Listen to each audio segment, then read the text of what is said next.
I'm Laura Lenderman. I'm the 502nd Air Base Wing Commander, and we're grateful that you're here tonight. We're here to listen. We're here to understand your concerns. We're here to take a lot of notes. I've got my whole leadership team here. I've got some friends from Balfour Beatty, Allison and Ty from corporate headquarters. This is Richard Trevino, our Civil Engineering Group Director, and then to my far right is Colonel Scott Thompson. He's the Executive Agent for Lackland. So we're your 502nd Air Base Wing team, as well as our privatized owners. And as you've all seen in the news, you know why we're here tonight. It's to talk about military family housing and the issues that we've all been experiencing over the last several years. So some of the things we're going to talk about is the work order process. We just want to make sure there might be some folks who may not have fully understood it or been briefed on it. We want to talk about some lines of communication.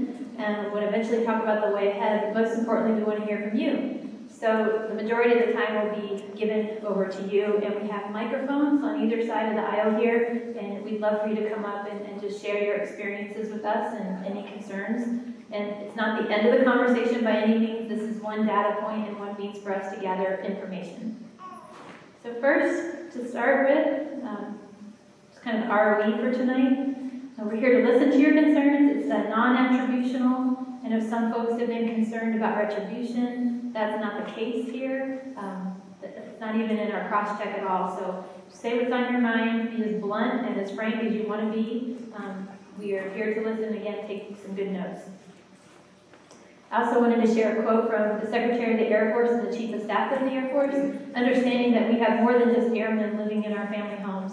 So this applies to whether you're an airman, a retiree, a civilian, a soldier, sailor, marine. Our airmen and their family, or servicemen and women and their families, should have military housing that will not adversely impact their health and safety. More importantly, they should have confidence that they can identify the problems without retaliation or fear of reprisal. And this is about taking care of our people. And so with that, I'm going to turn it over for some brief comments from Balfour Beatty just to talk about some of the processes. But again, we're going to turn the majority of the time over to you that have spent your evening here with us tonight. Thank you, ma'am. Again, my name is Ty McPhillips, and actually I live in San Antonio, an office here as well. So I'm part of this community. And I just want to say thank you all for coming, and we look forward to hearing from you this evening. So I'm going to ask Allison, who's much more familiar with walking through the work order process, to lead us through that discussion. So, Allison. Good evening, everybody. I'm Allison Burney. I'm the community manager for Lackland Family Homes, and I wanted to go over a couple of slides with you on our work order process. So the first one here just talks about our work order process and how you guys can get a hold of us. We have several different options. First of all is calling our team. So you can call us in the maintenance office, or you can call us in the main office, and we will take your work order and make sure that those get processed properly. The next way is to stop by our office. We're located over here in Frank T. East, right in front of Frank T. East at 2254 Ryan McElroy. You can stop by and see one of our resident specialists. They will also take your work order, or you can stop by our maintenance office and work with our work order admin, Dawn. She'll take your work order also. The best way, though, to submit any work orders is through our resident portal. So if you're not registered on our resident portal, we have a great group of team in the back here who will get you registered tonight. That way you can track your work orders. You can submit those work orders 24/7 online at any time, and we will get those work orders. And then you can track those work orders through completion, having access to go back and review those work orders at any time through your resident portal. So we find that's one of the best ways to submit any work orders to us. One of the things we don't want you to do, though, is if you're submitting online, any urgent or emergency. So if there's something that's going on in your home that needs to be taken care of right away, we are open 24/7. We have an on-call service. Please do not submit those to the online service. Please call us directly to our maintenance line so that we can get a technician out there to take care of that issue for you right away. Next slide. This slide just really goes over our types of work orders. So we class our work orders based on the type of work order that comes in. Our routine work orders, we have to respond to those within 1 business day, contact you, get that work order scheduled moving, and then we have 3 days in which to complete that work order. So we also add a life safety check anytime we come out to your house to do a routine work order. So that's, we're going to look at your HVAC system, we're going to look at your smoke detectors, make sure everything's in compliance with our life safety check. And so that really covers any of your minor calls that are repairs, such as your dishwasher not working, lights not working, cracked window, anything like that. That all falls under our minor repairs or routine work orders. The next category would be our urgent work orders. Those we have 4 hours to respond to you and come out and see what's going on with that urgent work order. So that may be something that's a clogged drain, your HVAC's not working, refrigerator's not working, something along those lines. So that's anything that's an urgent necessity that needs to be addressed that could in turn become an emergency. So we want to make sure we take care of those right away. So we want you to call those in, let us know that those are issues that are outstanding, and we will get out there and address them. The next category is the emergencies. Those are things that need to be taken care of right away. So if there's something in your home, such as your drain is overflowing, your toilet's overflowing, you've got water leaking, any type of gas smell, any type of life safety issue, those are things we want to know about right away. So we want you to call those in so we can get a technician out within an hour to look at those items and take care of them. There are always some exceptions to work orders and the times. Those would be if there's a specialty part that we have to order and we have to get in to take care of something in your particular home. That may be something that delays that work order getting completed. Also, if it requires an outside vendor to come in and take care of some item in your home, such as sheetrock repair or some type of repair to a plumbing line or something like that where we can't do that in-house, those may require some outside vendors to come in and take care of those items. And then last is pest control. We do that once a week, every week, and so if you have any pest control items that need to be taken care of, those are taken care of on a routine basis once a week that you call those in to our office and we put you on the list to take care of those items. On the next slide, it just really talks about our goal. I mean, our goal here is to be exceptional. We want to do the best that we can for you. So if there's issues out there that we're not aware of or we don't know about, we want you to bring those to our attention. If you're not getting the responses that you're looking for, if it's not happening, we want you to come and elevate that and bring that to my attention. And I will make sure that I follow up with you and that we continue to work those issues until they're resolved. Also, we have our satisfaction surveys that come out after every work order. So that's a great way for you guys to give us feedback. I read every single one of those. So every satisfaction survey that comes into my inbox, and I read every one. So they go out every Sunday for every work order that's been completed the week prior, and then we have you guys fill those out and send them in. So please send those in, send your comments in with them so that we can address any concerns. The next slide talks about a new resolution process that we're pushing out with our team. We've heard that there's been some issues getting a hold of different people or communication, different things like that. We want to resolve that. So the way we're going to do that is we're going to give you kind of a 3-step process. If for some reason you can't get a hold of somebody or something's not being done the way you want it done, I want you to come to the office. Look for me. Find me. I will get a hold. Or I've also got my assistant manager back here, Suzanne. One of us will be happy to take care of your concerns and walk through them with you until they're completed. If for some reason you're not happy with my response and it's not what you want, we have an opportunity for you to go to our corporate level. There's a line on here called BB Cares. That BB Care lines go straight up to our corporate office. You can talk to them, see if they can resolve that issue better than we can. And then if that still is not satisfying you, you always have your housing management office here on site to go to and talk to them. They will come, they will work with us on your issue, and we will get it resolved for you. And then I will turn this back over to you. All right, I'd like to introduce again Richard Trevino, our civil engineering director. And the slide here is a little bit hard to read, and we're going to release all the slides so you have them, so you can print them out at home. But most importantly, Richard is in charge and responsible for the housing management office. So Mr. James Fisher in the back waving his hand. He is the intermediary between the military, the direct line of communication between the military and Balfour Beatty. So he is your advocate. We just wanted to make sure that that was really clear, because we found during our surveys and as we walked and visited some of you in your homes, it's not always clear like who is advocating for you as the resident when you have a dispute or you have a challenge with Balfour Beatty or you have a challenge with any sort of privatized military housing. So with that, I'll turn it over to Richard. You can explain the process a little bit better than I just did, and we'll talk, and then we'll open it up to the floor. Thank you, ma'am. So again, I'm Richard Trevino. I'm the director for the Civil Engineer Group. So one of the things we want to make sure that we highlight here is that when you look at the advocacy that you have as an Air Force member, as a family, we are your advocate. So when you talk about relationships, the relationship that we serve is with James and his staff. They work hand in glove with Balfour Beatty in trying to address your concerns. Exactly what Allison has indicated, that if there's no resolution, there is always somebody that you can come to try to get resolution, and that is going to be us. So as a military member or military family, please understand, you should never have to feel that you're out there on an island by yourself. We are out there to help you in the event that you have questions. So if you ever have any issues, even if you get to the point where, our staff within James Fisher and his folks, maybe you may have an issue with them, which is okay. What we want to be able to do is also give you a list of other individuals. At the very top of that is my contact information.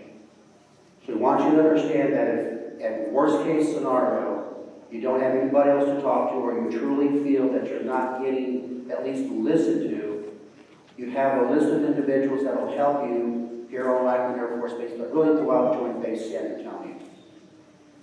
So the worst case is if my staff cannot resolve your concerns, at the end of the day, please contact me, and we'll make sure that we bring in all the interested parties to try to resolve it. We'll listen to what you have, because every issue is a valid issue. It's a concern. We want to make sure that we address those concerns. The worst thing you do is not bring it up, because then it's never going to really be addressed, and then every little thing, if it keeps piling up, eventually becomes a big issue. And that's just human nature. Are there any questions on the contact list? So again, we're going to bring this out. It'll be posted where you have the information. But please understand, so James and his staff work hand in glove with Allison, but at the end of the day, if you do not know who to contact, or if you're just trying to get resolution and you feel that you're being dismissed or not listened to, or just want to talk to somebody, please let us know. That is something that's what General Limmer's indicated. We seem to have that as a common theme when we talk to the families out there in housing. They don't know that the housing office exists, and they don't know who to contact. So the fact that they're on Lackland Air Force Base, you can go see them anytime. That's not an issue. Any questions? So what we're going to do next, if you go to the next slide, please.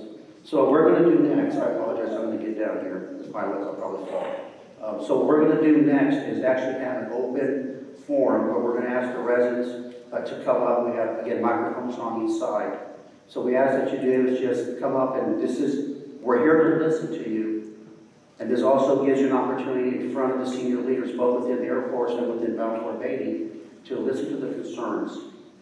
So, and it's not intended for us, we're not going to stop you from that perspective. This is your time, and we're going to, document all the issues that we have or that are brought up. And even if you don't want to talk in terms of the microphone, so there's Ed Roberson in the very back. You can get with Ed, and you can give him your contact info or your issues, and we'll make sure that we get your information. And if you can't get a hold of Ed, we'll always have James there. Worst case, you can come and see me. Okay? So with that, we'll open it up to the floor for anybody that would like to come up and provide their concerns. General, panel, thanks for doing this. We appreciate it. It means a lot. The big question on my mind is water quality. We've seen reports about water being contaminated by jet fuel and flame retardants and different things. We live here in Frank Tahita. It's right next to Kelly Airfield. Is it a threat? Do we know contaminant levels? I mean, we're bathing in it. We choose not to drink it. We get bottled water, but just want to know, like, what steps can we take to protect our baby and ourselves? Thanks. So I can answer that. So when it comes to potable water, to answer your question directly, so if you're on Lackland Air Force Base, we produce our own water. Then also within the city of San Antonio, the city produces their own water. So the short answer is yes, the water is safe. We're required by federal and state standards to maintain a level of protection, and we have to sample those on a monthly basis. So if there's any question in terms of the quality of water, please get with us, and we have no problem sharing our data because it's public information. That's not an issue. But if there's any issues where you think the water's bad, or if you're running your faucet and you see discoloration or otherwise, you can work through Balfour Baby, or worst case, come with us, and we can take a look at that. But right now, there's no indication that the water's an issue, and it hasn't been. Just one follow-up, that's good. The reliability of the reports that I've read online, I don't know. I don't have any technical expertise. And I don't really understand the chemical speak in some of the articles. But Lackland and Kelly, they were both listed as potential places of contaminants. How do I know that what you're saying is true versus, and I know you don't believe everything you read on the internet, right? But there's just some speculation. So. Absolutely. So I can even answer that even more so. So in the previous jobs that I've had in the past, so you're correct. So Air Force installations have had contamination for soil and groundwater, quite honestly, for decades. So we have what's called an environmental restoration program, where we are required under federal and state law to clean that up. So for the state of Texas and EPA Region 6, they have a standard that says we must clean up contaminants to an acceptable level. Now for the drinking water, specifically here in the Bexar County area, there's basically two aquifers. There's a shallow aquifer, and then there's the alluvial Edwards aquifer. That is separated by about 1,000+ feet of impermeable clay. There's no connection between that shallow groundwater and our drinking water that we're getting, that's basically 1,000 feet below ground. We test that all the time. We have plenty of information that we can sit down with you. Matter of fact, Ed Robertson is actually in charge of our environmental staff as well. We can sit down with you and explain to you how there's no connection. And we have worked with both the state and the EPA, and they have validated that we have no contamination where you drink the water, you're not seeing that at all. So we can sit down with you and we can explain that that's not a problem. Okay. There was a contaminant problem with that. I wouldn't call it a river, but that little stream over by Kelly. Was that cleared up? Does that ring a bell? So there was a season where there were like a bunch of signs that don't come down here, there's sewage. We went, oh. So that may be Leon, if I'm assuming it's probably Leon Creek. That's what it is, yes, Oh, sir. yes, sir. So with Leon Creek, again, we are also required to test, sample Leon Creek. And for the portion that's on Lackland Air Force Base, we have tested that. We have actual cleanup systems in place. It was an old landfill back in the 1930s, 1940s. So we have systems in place where there's nothing going from that particular landfill to Leon Creek. Now, if you saw things that may have been sewage, it may have been where the city of San Antonio, sometimes they have, so that's really their main line that kind of goes through Lackland.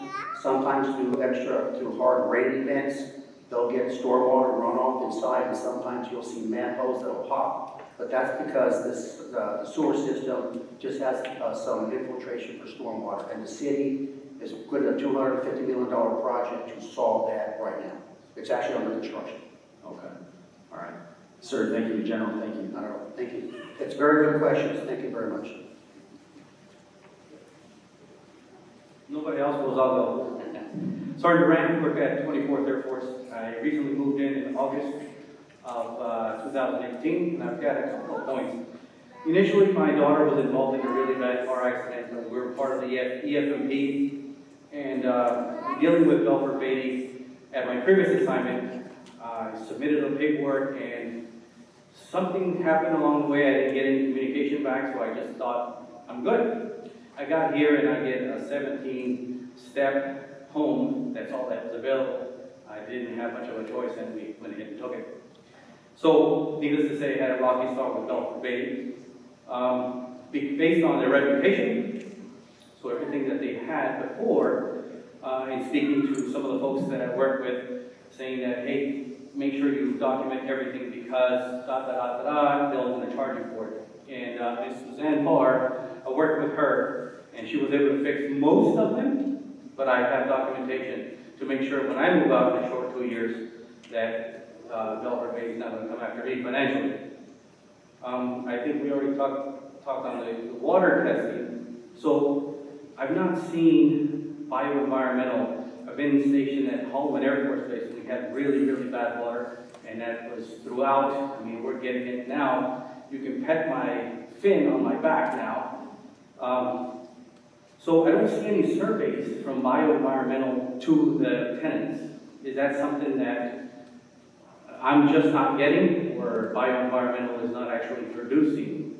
So based on what the gentleman said earlier, and having the water issue that we have here in San Antonio, I just talked to Ms. Suzanne about installing water softeners here on the installation. I think it would behoove Belfort Bay because, in fact, on Sunday I had my water heater go out because there was so much corrosion. It just threw out my water heater elements in my water heater just because of the hard water. So is that water softeners something that maybe over Belfort, maybe over the course of time would be an investment for them and it would save their appliances as well as ours? And lastly, the roads. My goodness, the roads. I have a 4-wheel drive vehicle and I'm pretty good, but the road over by the housing office where Belfort Beatty actually sits, between the stop sign and where the housing office actually is, the roads are atrocious. How many times can you actually patch them? And that was all I had.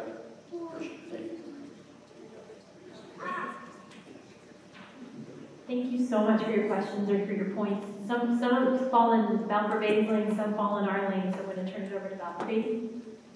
Thanks, Mayor. I'll address a couple of things. Thanks for coming forward, by the way. And again, like Allison said, you know, we're taking all this to heart and care, trying to resolve all these particular issues if there are issues. We will go back and look at the water softener issue. I know, or just water in general. There is hard water here. So that's something that we'll go back and take a look at and see where we are on that. Regarding roads, what I can say on roads, at least within the housing footprint, we've identified the priority roads that need to be repaired, replaced, and we're striving to get those scheduled, funded, and executed. So we're aware of some of the challenges around regarding roads. It's also a condition, if you notice, in San Antonio in general, about roads, and it has to do with what's called expansive soil. So it really heaves, and what that means is that during the summer when it really dries out, the soil contracts in a big way, and then it rains a lot, then it expands, and that heaving creates havoc sometimes on roads, sidewalks, and building foundations. So that's an anomaly to this particular area. And then, so we do have road projects identified. Then the environmental issue, again, is we kind of, you know, are hand in glove with the installation on environmental concerns, etc. So, you know, if there are environmental concerns that come up to us, we often, you know, coordinate directly with them on what the particular issue is.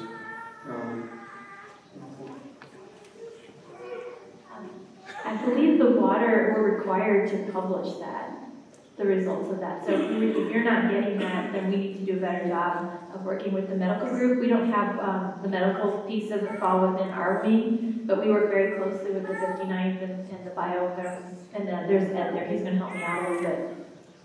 So our water samples, we don't sample every single house, and bio doesn't go to every single house. So the number of houses we sample are all based on population. So Medina should be getting sampled about 30 houses, and that's what the state of Texas requires us to do with water sampling. So that's why you don't see bio coming to every single house, but we have a dedicated by address of where the water is sampled, and that is what is used for all of the water quality reports. And that's just the standard way that Texas does their water sampling. Is that posted, those results are posted online? Yes, we have to follow the same regulations that the city of San Antonio does with their system. It's what's called the Consumer Confidence Report. That's put out every year. So just like San Antonio Water Systems, we have to follow the same thing. So what we'll do to make sure we close the loop on that is we'll send something out that shows the link where the consumer confidence report is, because you have the right to know the data, and we'll make sure that you have access to that, because it's public information. There's no reason why you shouldn't have it. So we'll take it back as an action that we'll send it out. We'll work with Balfour Beatty and use their information so they can get to everybody, and then we'll see if we can make that as a routine process where once it's done, we can just send it out. So the question that was asked is, if a resident has a concern, can they be asked to be included into that sample set? We'll take that back as an action to make sure that if it is an issue, we take a look at that. So what Ed was talking about is the state, again, doesn't mandate 100%. It's a certain percentage. So if we have a list of folks that want to say, yeah, I want my water tested, then we can take a look at that from that perspective. It may not be every single time, but it may be where because we want to try to get a much greater dispersion so that everybody has an opportunity to take a look at that. So we'll take it back as an action. That's a good point. Appreciate it. Yes, sir. Excuse me. Hello. I'm Jeff Bear with the Chief of Randolph on Public Affairs, 502nd. So there is an actual site where we actually publish all the reports that we do receive, and that's posted on the environmental section of our JBSA site. But we usually work with our mission partners to try to advertise that. But as far as working with CE as well, we can do a better job to make sure that. That would work. And also, what I know that Dr. Beatty loves to use Facebook to be able to post all that information. That'd be a great segue. Well, Yes, sir. We'll definitely look at options in order to get that to you, because again, it shouldn't be necessarily just through one mechanism. It should be through several to make sure that we're getting it to everybody. sure. Thank you. Thank you. Yes, ma'am. How you doing, panel? I have a couple things from Balfour Beatty. We've lived here for 3 years. I know on your slideshow that you said that there was a thing you could go to see about our work orders and what's been done in our house. But one of my things is what if it doesn't actually get into there? Reason being is we called maintenance one time. We had a water leak in our downstairs bathroom. They came out to fix it. Upon the man leaving, I left my house for about 8 hours. I came back and my whole bottom floor was flooded. It was after hours. I called in and they fixed it. But I went into housing this next day to talk to them because there was damage to my home between like the baseboards coming off, the floors coming up, and then my carpet was destroyed because my kids had like their coloring stuff out and the color soaked through. Housing had no record that any of it had happened. Like there was nothing saying that they had to send someone out, that they had a third party come and suck all the water out of my house. And if we wouldn't have gone in, we could PCS in a year, we might have been charged for those issues because it wasn't put into the locks. Like they had no records of it. That was one of our issues. Another issue is we have had our air conditioner leak 3 separate times to the point that our floors were coming up in our laundry room. They've come out 3 different times to fix it. Well, the leak was so bad that we didn't notice it went all the way to the laundry room closet and ruined my husband's military gear that was in the closet in an A bag.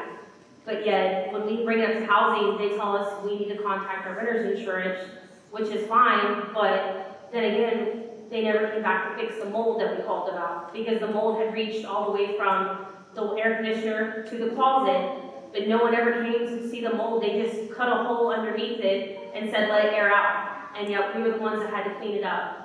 And then my third issue is about 3 months ago, we called housing because we noticed one of our neighbors had a master key to the garages in our neighborhood, which doesn't make me feel safe in my house because someone can get in my garage. Maybe they have a key to my house. I called housing and let them know. that someone has a master key. We'll come to find out today, when we're outside with other neighbors, 4 of my neighbors, we all have master keys to everyone's garages. And I don't know about you, but that doesn't make me feel safe, because yes, I know my neighbors, but I don't know the people that live 2 streets over. I don't know if they have a master key and they can get into my house. And it makes me worry because I've already brought it up before, but no one's ever come to look at that issue.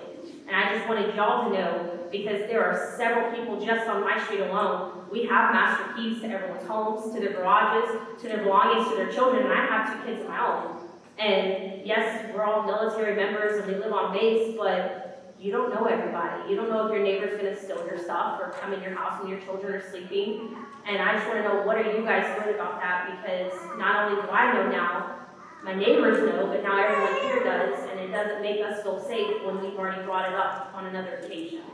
Thank you. Okay, thanks. I'll address the issue of the keys, and I'll ask Allison to talk about the work orders issue. We're not aware, we weren't aware that there's a key that has the ability to open up multiple people's garages. So, we just heard that a couple minutes ago at least. So what we need to do is investigate that, and I can assure you that that's not common practice, and that if a change needs to be made to the locks, then that will be done. But we weren't aware that is an issue. So Allison, on board with it? Yes, and I would appreciate if you would take a few minutes at the end and go talk to the desk, or come talk to me so that I can get your information, so that action item I can take back and make sure we address first thing tomorrow. Because that is something that is alarming. We certainly want to take care of that. On the work order portion of it, I'm sorry that you had that experience. That's not something that's typical or what we want to be your experience with us. So there's a couple of things that I would say. One, are you registered on the resident portal? I didn't even know you had that. Okay, great. Well, let's get you registered on it today. And what that does is give you the ability at any time to go into that resident portal and see, oh yes, my work order is there and they're taking care of it. Our staff should be 100% all of the time, but I will say that they may have dropped the ball in that particular situation. And so we want to make sure that that doesn't happen again. So that's why that's a great avenue in which to submit work orders and make sure that you can see them and follow up with them. Again, if those things are not happening and you're not getting that satisfaction, and I can hear the frustration in your voice, come talk to us in management and leadership and tell us what's going on so that we can follow up on that and make sure that it gets completed. I can assure you that we will definitely do that.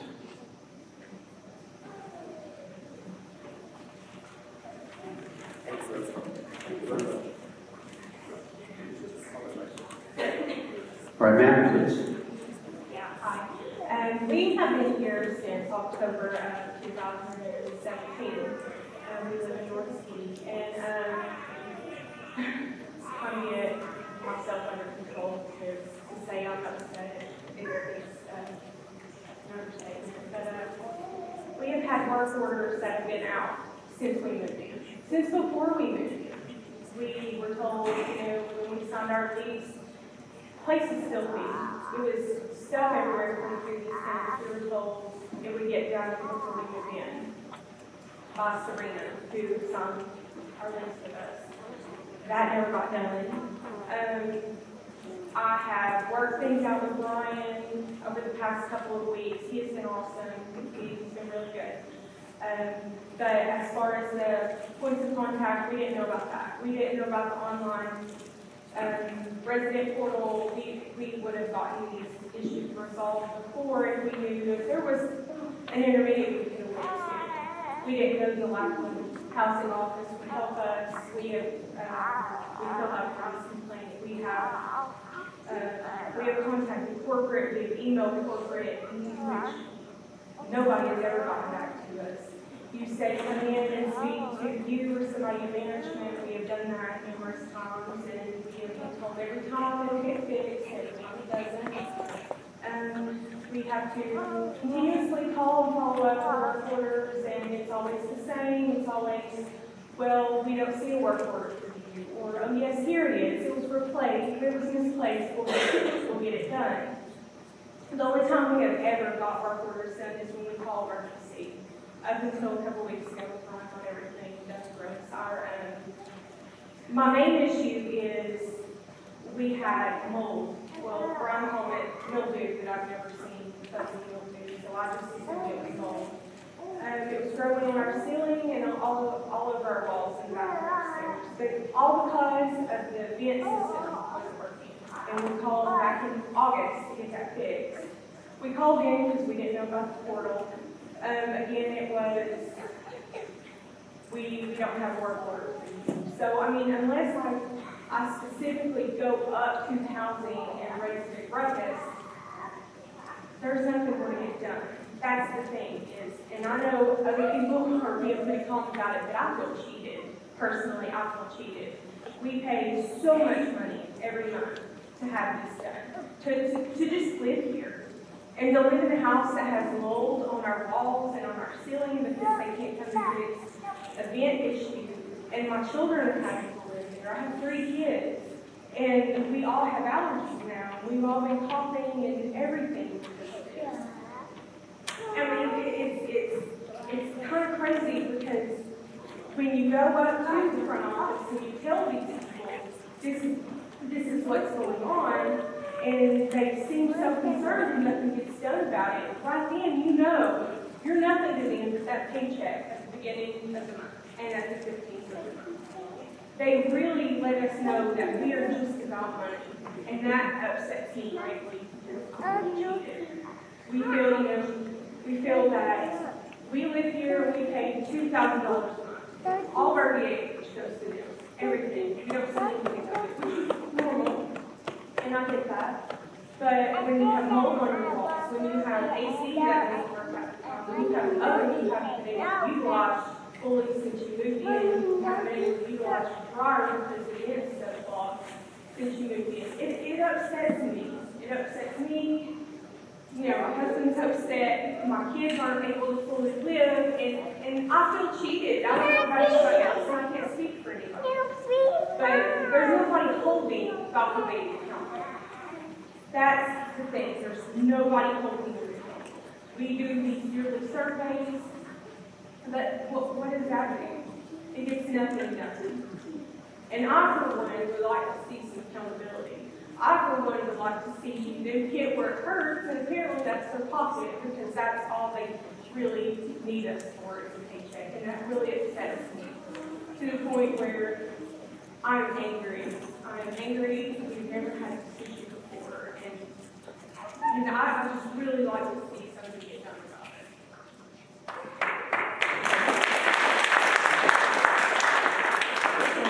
Thank you, ma'am. Thanks for, I know it took a lot of courage to stand up here and share your concerns. And first, I'm extremely sorry for the experience that you've had with our family housing.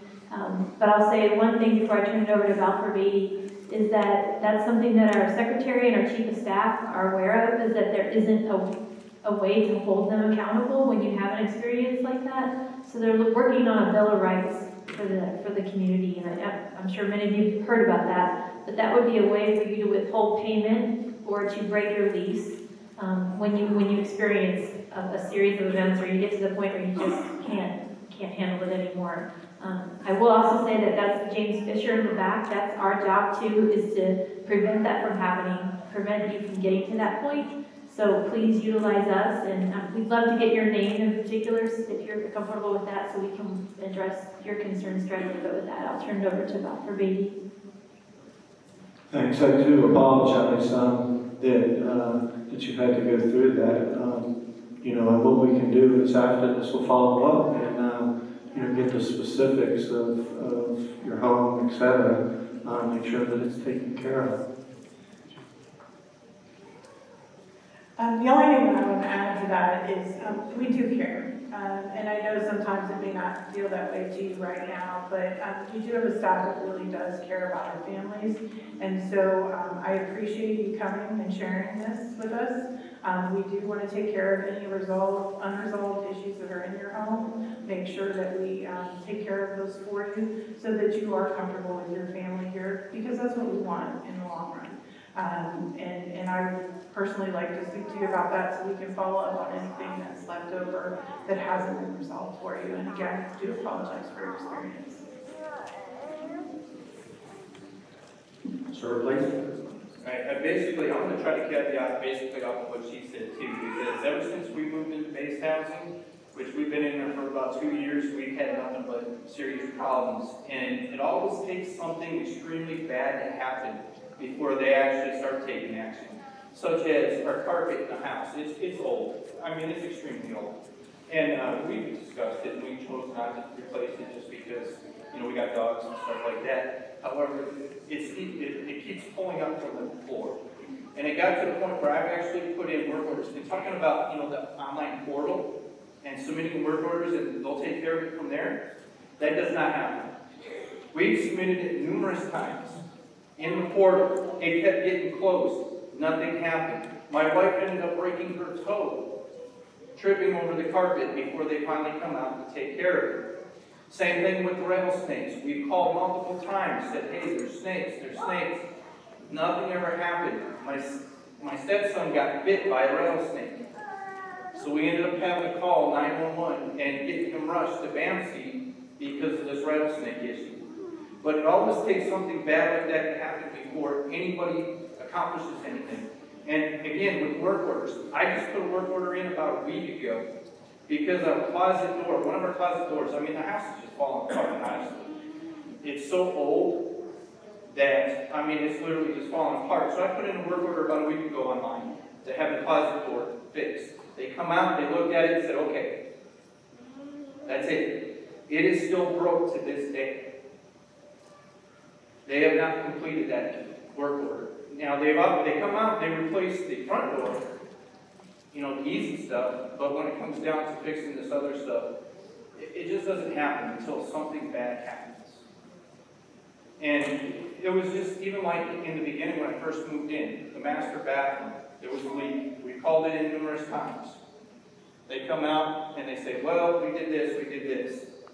But eventually, the whole bathroom itself flooded out, and it's up on the second floor, so where the first floor ceiling all collapsed down.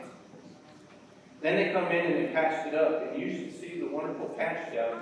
I mean, you've seen it. That patch job was just extremely horrible. It's just also the other thing too is when was the last time anybody in the leadership or any position come out and just drove through housing? Especially if we have advocates. When's the last time anybody's drove through housing to take a look at these houses? Because, I mean, I would drive through the housing every day and I see black stuff on the sides of the houses. I see moss, mold, mildew up on the roof. I mean, on the shingles. The shingles are actually falling off, too. That's another one that I called in. They came out like the shingles blocked off. My roof is still without shingles. There's still bare spots on the roof. So I'm waiting again for one of these days when we get a torrential downpour or something, and then we start getting a leak in the house again. But the water heater, we had the same issue as this individual here, where, I mean, it got corroded so bad because of the hard water and stuff like that. So, you know, I kind of agree with him on that. Well, trying to get some water softeners and stuff like that, too. But the other issue that we're dealing with right now, too, is cockroaches. And we've called numerous times, they put us on the list, they come in, spray, but we still have a bunch of cockroaches in the house. And we took it upon ourselves because we got tired of it. We emptied out our house, and we bombed the house ourselves. We had to take care of the issue ourselves because we could not get anybody to come out and take care of that for us. But like I said, it was just a caveat basically on the issues that everybody else is, or the other individual, I can't say everybody else, but just the other individuals having it. We have the same thing. By them saying, well, we have a portal, you can submit the stuff out there. I've known about the portal, I've submitted all my work orders through the portal. That way I have documentation because like I say, when you call it in, there's no proof. And all they got to say is, yeah, you never called it in. But I actually have proof because I do it for the poor. And I can show you each and every one of them that says closed. And I can show you pictures of the house to where it was never taken care of.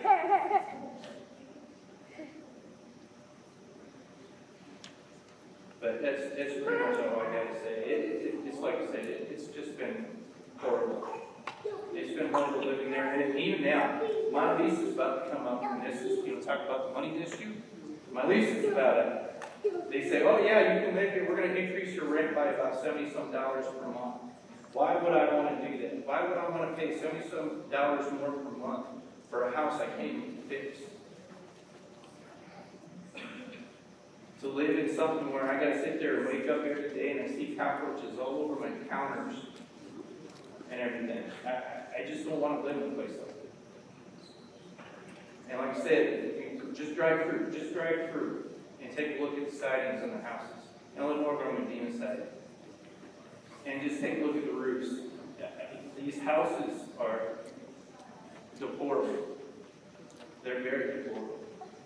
And they need a lot of work. But that's all I got there. Sir, thank you so much. I'll address one of your points, which they're all extremely important, but the driving through for the leadership, I'll be the first to tell you I need to do a better job of that.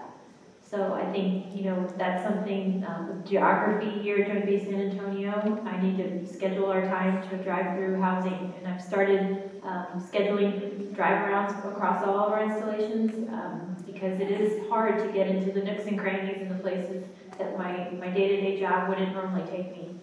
But I'll also work with our mission partners who can help me with that, because a big part of going to privatized housing we lost within the military, that eyes on.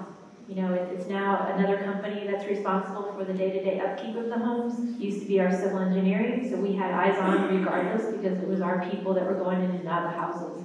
So we've lost that, and that's one of the big eye-openers for us as a leadership team, that we need to do better. We need to bring that back in. So that's on me. But I'll turn it over to Val Berbeda to address some of your other work order concerns. Thank you, and thank you for bringing those to our attention. But, and again, we'll tag team this one, is that, regarding the condition of the property, we do have a sustainment plan, so hopefully you've seen activity as far as, roof replacement going on now, fascia work, and other work going across the particular neighborhood. So we do have a plan.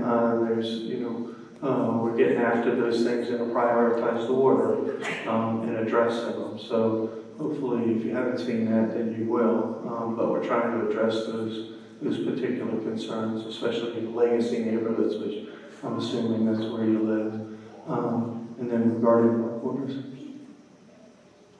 Yes, and we've spoken on some of the issues in your home, and you're right. I mean, some of those issues weren't addressed a while ago.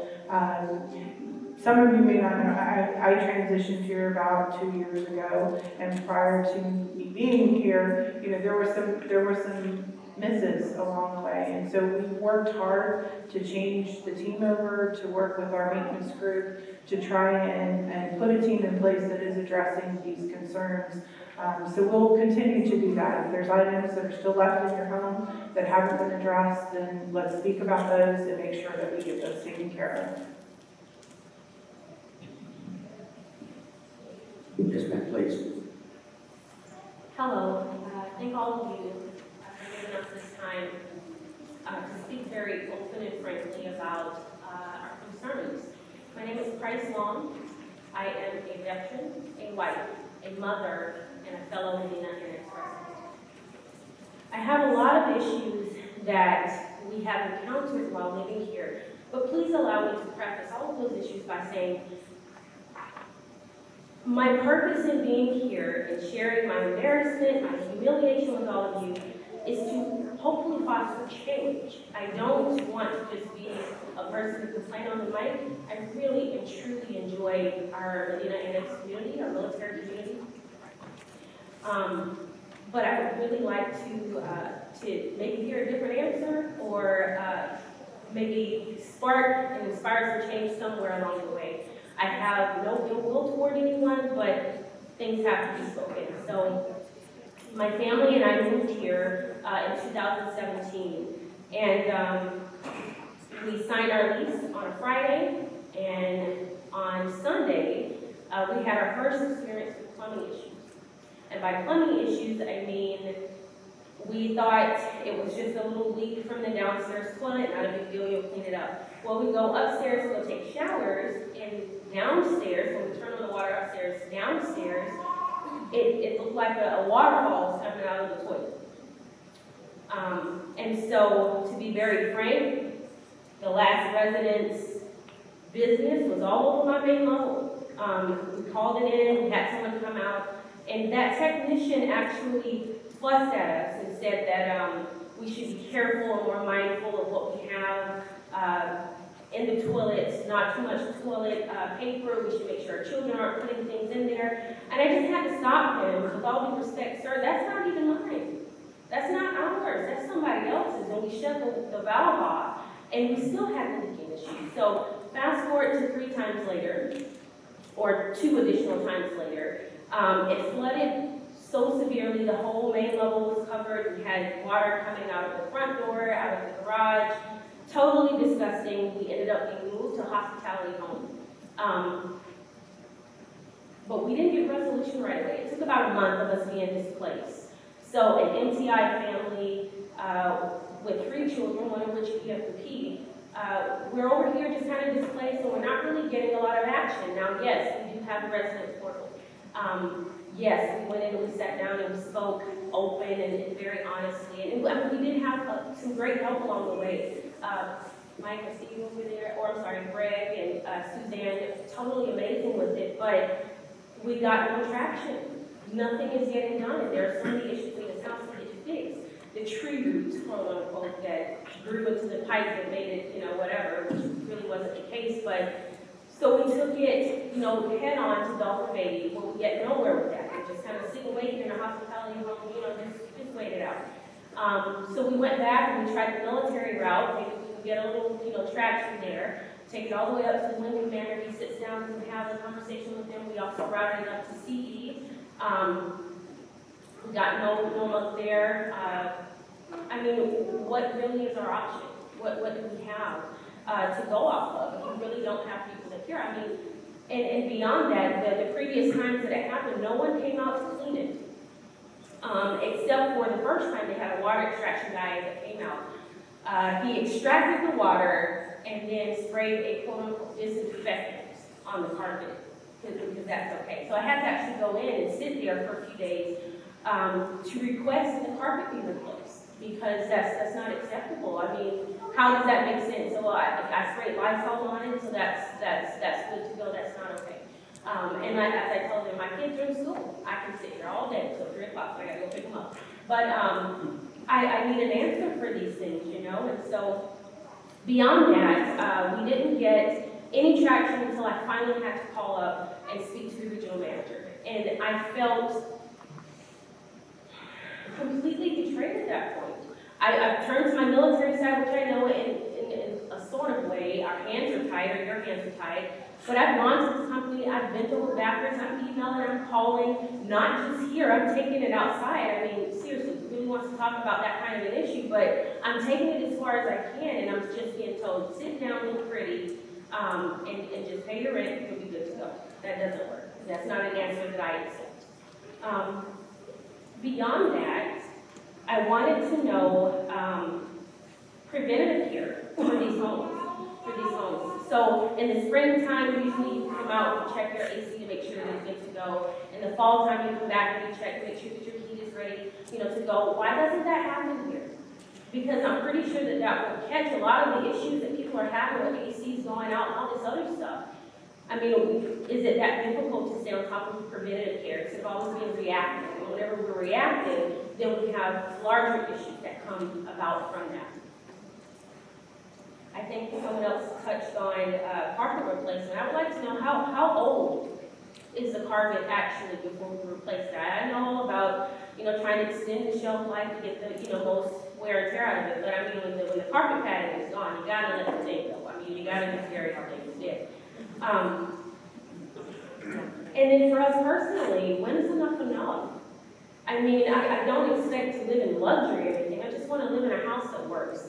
It's not that I'm trying to move off or, just be difficult. I just want to live in a house that works. We got another year here. Can we just make it work and have it be good to go? But Mr. Trevino, you spoke on those small issues. A lot of small issues add up to become larger issues, and that's where we are, whether it's AC issues, roof issues, plumbing issues, whether they're minor or severe. Rotted baseboards inside of your homes, or our newest trend now seems to be termites. Like, my skin crawls thinking about this stuff. Why do we have to stand, in open forums at all to discuss deplorable living conditions? Like, how is that acceptable on any level? And then whenever I ask the question, okay, we've had this plumbing issue, we have poo all over our downstairs, which no one seems to want to clean up. It's my job apparently to pay the and to clean it up. Then please allow us to move. Allow us to move into a home that is going to work and going to be safe for us. And the response that we get is, well, the house that you have can be fixed and it's fine.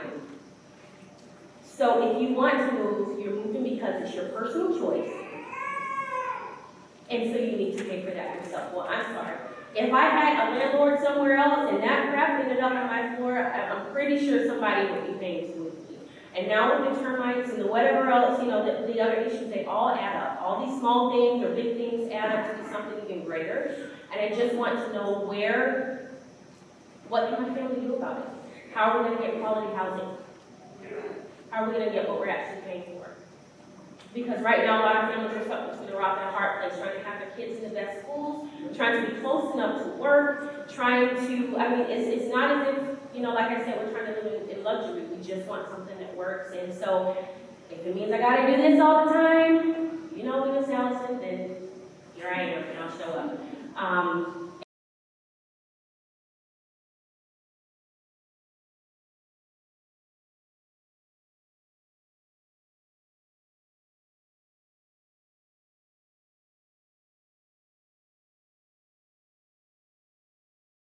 I got pictures, I got emails, I've got documentation. Come pick my brain. I'd love to sit down and chat with you, but I would really, really hope to see some change. And again, I'll close like I began. This can be no disrespect at all. I just want change. I just want something that's quality for my family, and to not have to sit around and share stories that completely embarrass and humiliate me and those around me. Thank you.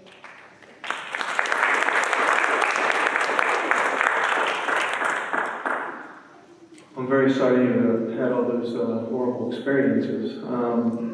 You definitely should not have, with sewer backed up, that goes into the category that was mentioned earlier as far as emergency work order. That should have been taken care of right away. Not sure why that didn't happen, but we would like to speak with you afterwards. You brought up a few other points regarding preventative maintenance out of we have another initiative where we're going to a third-party preventative maintenance company that's going to be coming in across all our installations to support that aspect of maintaining homes and, with their specialization with regard to HVAC and that sort of thing. So that'll be underway here shortly. So, we should get positive results out of that. But we would like to just, if you could, stay a few minutes, or we'll get with you and talk through all those other issues, if you don't mind. Thanks. One thing before I got here tonight, I talked to the Air Force Civil Engineering Center that owns all of our privatized homes, and I asked some questions that I thought maybe some of you might be asking, like how can I break my lease? How can I move out? How do I do that at not at my expense? So what I'd like to do is take your name, and I have your email address, so thank you for that. And would like to explore that with the Air Force to see, how can we do that? What's possible? I can't promise anything here tonight, but that is something that's on a lot of people's minds, not only yours, but several other folks that we've talked to. So if you don't mind sharing your name and information with Mr. Ed there. Mr. Ed, right there, to your door. There you go, okay. Thank you very much, ma'am. Please. All right, first off, I'd like to apologize because I'm not really good at talking in public. Last year, my husband and I were really blessed to find out that we were expecting another child. So we immediately went to housing. We told them, like, hey, we have a 2-bedroom, we have a daughter already, and we would like to go to a 3-bedroom. Okay, great, we'll put you on the list. Really wasn't in a hurry. I had 8 months to go. Before we either found out we were pregnant, while we were pregnant, we called housing several times. We knew that there were certain parts in our carpet that we would have to pay and replace. We get that. But there was parts that my cat had gotten to, and we had called several times saying, hey, you know, our cat did this, you know, don't worry about it. When you move out, we'll just patch it up. You'll just pay for a patch. That's all you're going to pay for. Okay, are you sure? Yes. Sure. Okay. So we call again, like, hey, we just kind of want to make sure, like, are you sure? Like, we just can't get a patch now. Just not worry about it. Don't worry about it. When you move out, you'll get a patch. So we move out, and we get the bill. And by this point, it's September. And I'm 8 months pregnant, so hormones are everywhere. And I get the bill, and man, we have $600 here, you know, $200, I don't know, we're like, what? And they're like, you're replacing the entire upstairs carpet because of your cat messed up a little part of it. And we said, well, that's not right. We've called several times, you know, we talked to several people. They said, don't worry about it, don't worry about it. I talked to 4 different people in housing that said there was a policy change 2 months ago. Sorry you missed it. I was astonished because we'd been waiting for a house for 8 months, and while we were waiting, a policy change happened, and now we have to pay $600 because of this policy change. So I'm going to person, they keep telling me the same thing. So I go up there, I don't know who I talked to, but it was the person, a lady, maybe that was you, but I talked to a top person in charge that was in the building. She says, I have no idea what you were talking about. There's not been a policy change. You're going to have to pay this. And I said, so you're telling me that every single one of your employees is lying to me in the face? That when you're looking at me in the face saying, you know, sorry, we had a policy change, you know, it wasn't just, you know, I had people that were like more up in housing telling me that there was a policy change. One person telling me, I don't know what anyone's talking about. I'm 8 months pregnant. I'm having an emotional breakdown. We're about to have a baby, and now we're paying way more than we thought we were going to be paying. So we kind of put off on it. We said, hey, we want to go maybe, I don't really know what it's called, but like the military group that helps you with housing. We said, we want to go there. We want to talk to them before we pay. And I was told by the same lady said, well, that won't do you any good because I have the final say. And I was like, I really don't know what to do. So I waited. We waited a week. Within this week, there's this black box. Don't know what it is. I don't know there's pipes or whatever underneath it. It has been there since I moved in the following year. I know this because I went trick-or-treating with my daughter and I saw that box. And my neighbors can tell you that that box has been there for a very long time before I moved in. All of a sudden, when I'm not paying, I get a order or something on my door that says, take care of this black box in 48 hours, contact us, otherwise there's going to be disciplinary actions. So I called, I said, number one, this is not my box. Number two, this box is basically shared between me and my neighbor, but somehow my neighbor isn't getting anything, just me. And I said, number three, I'm not taking care of this because I don't know what it is. I don't know what's underneath there. By the way, it turns out that it was infested with 3 different species. There you got lizards, we got bee infestations, and I think we had, I don't know, some other thing. And I lifted it up and immediately put it down. So I called. I talked to somebody that was higher up, who's sitting back there, and she said, "Oh, I'm so sorry, that's not your box. You're right. By the way, she's the one who put down on the paper, her signature is on this paper, who put this down for this box." I said, "It's okay. I'm just not going to take care of it because I don't know what it is. And that's not my job. I just moved here like a day ago." And she said, "Don't worry about it." Might I add, 48 hours says on the paper. Less than 24 hours later, I have another paper on my door with the same signature on it saying, "Take care of this box. This is your second warning. Next warning, you're getting evicted." Oh, I broke down. I looked at my husband and I said, "Pay these people before they find something else to get us out of this house." Because I was calling my mom, I felt harassed. Less than 48 hours, less than 24 hours later, there was something else telling me, "Get rid of this box, otherwise you're out." Called them again. "We're so sorry, that should have never happened. That should have never happened to you." I said, "Okay, well, I would like you guys to take care of this box. Since you harassed me so much about this box, I would like you to take care of it." Till this day, it is still not taken care of. I have no idea what's underneath it. It is, well, okay, pipes. I have no idea what those pipes do. All I know is I want that box gone.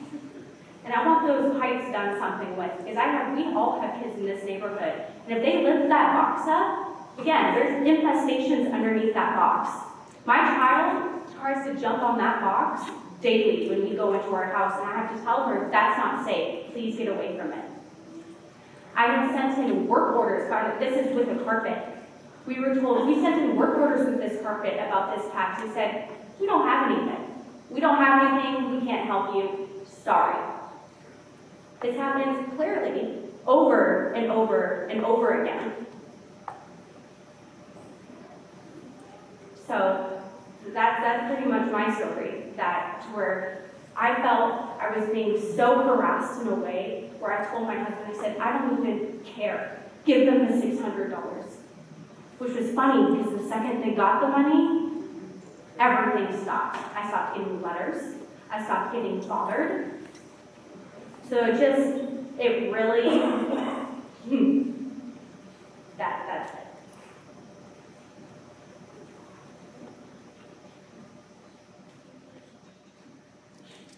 I'm very sorry for your experience. We do have a discrepancy program. Those in no way, shape, or form are related to charges that are on any account. Those are, we have staff members that go out to each neighborhood and try to find areas that need to be straightened up or taken care of. Obviously, this box wasn't yours, and it shouldn't have been assigned to you. We'll certainly take care of that. I'd like to get your address and be able to address that situation in front of your home, make sure that it's taken care of. It sounds to me like it might be some type of sprinkler box or plumbing box that's covering. Is that what it is, or? I have no idea. I just know that it's a whole lot of pipes sticking out of the ground. Okay. And Yeah, we'll the look second into we that. moved in, it became our problem. So I don't think Yeah, we'll definitely look into that and see what it is. Oh, it's pretty big. It's probably about. It looks like a coffin. Looks like a coffin? It looks like a coffin. Which is exactly Okay. why I never opened it. Okay. It's pretty. Is it a wooden box? It's just or- a wooden box. I honestly think that pipes were probably sticking out of the ground, and somebody probably thought it was unsafe for their children and just put a box over it to do that. I don't know if somebody later did that, or you guys did that, but I don't feel like I should be harassed for something if you guys aren't willing to take care of it yourself. So. Sure, no, absolutely not. And we will get that taken care of for you. And I do apologize that you received the notice for that. That definitely was an error on our part. I mean, is it doesn't that work for you back there? All of them do, yes. Okay, because then that is on your part. Yes. Because I can personally point to the person who did it both times. Again, I apologize if that happened, and I'm sorry that happened. We will get that taken care of for you.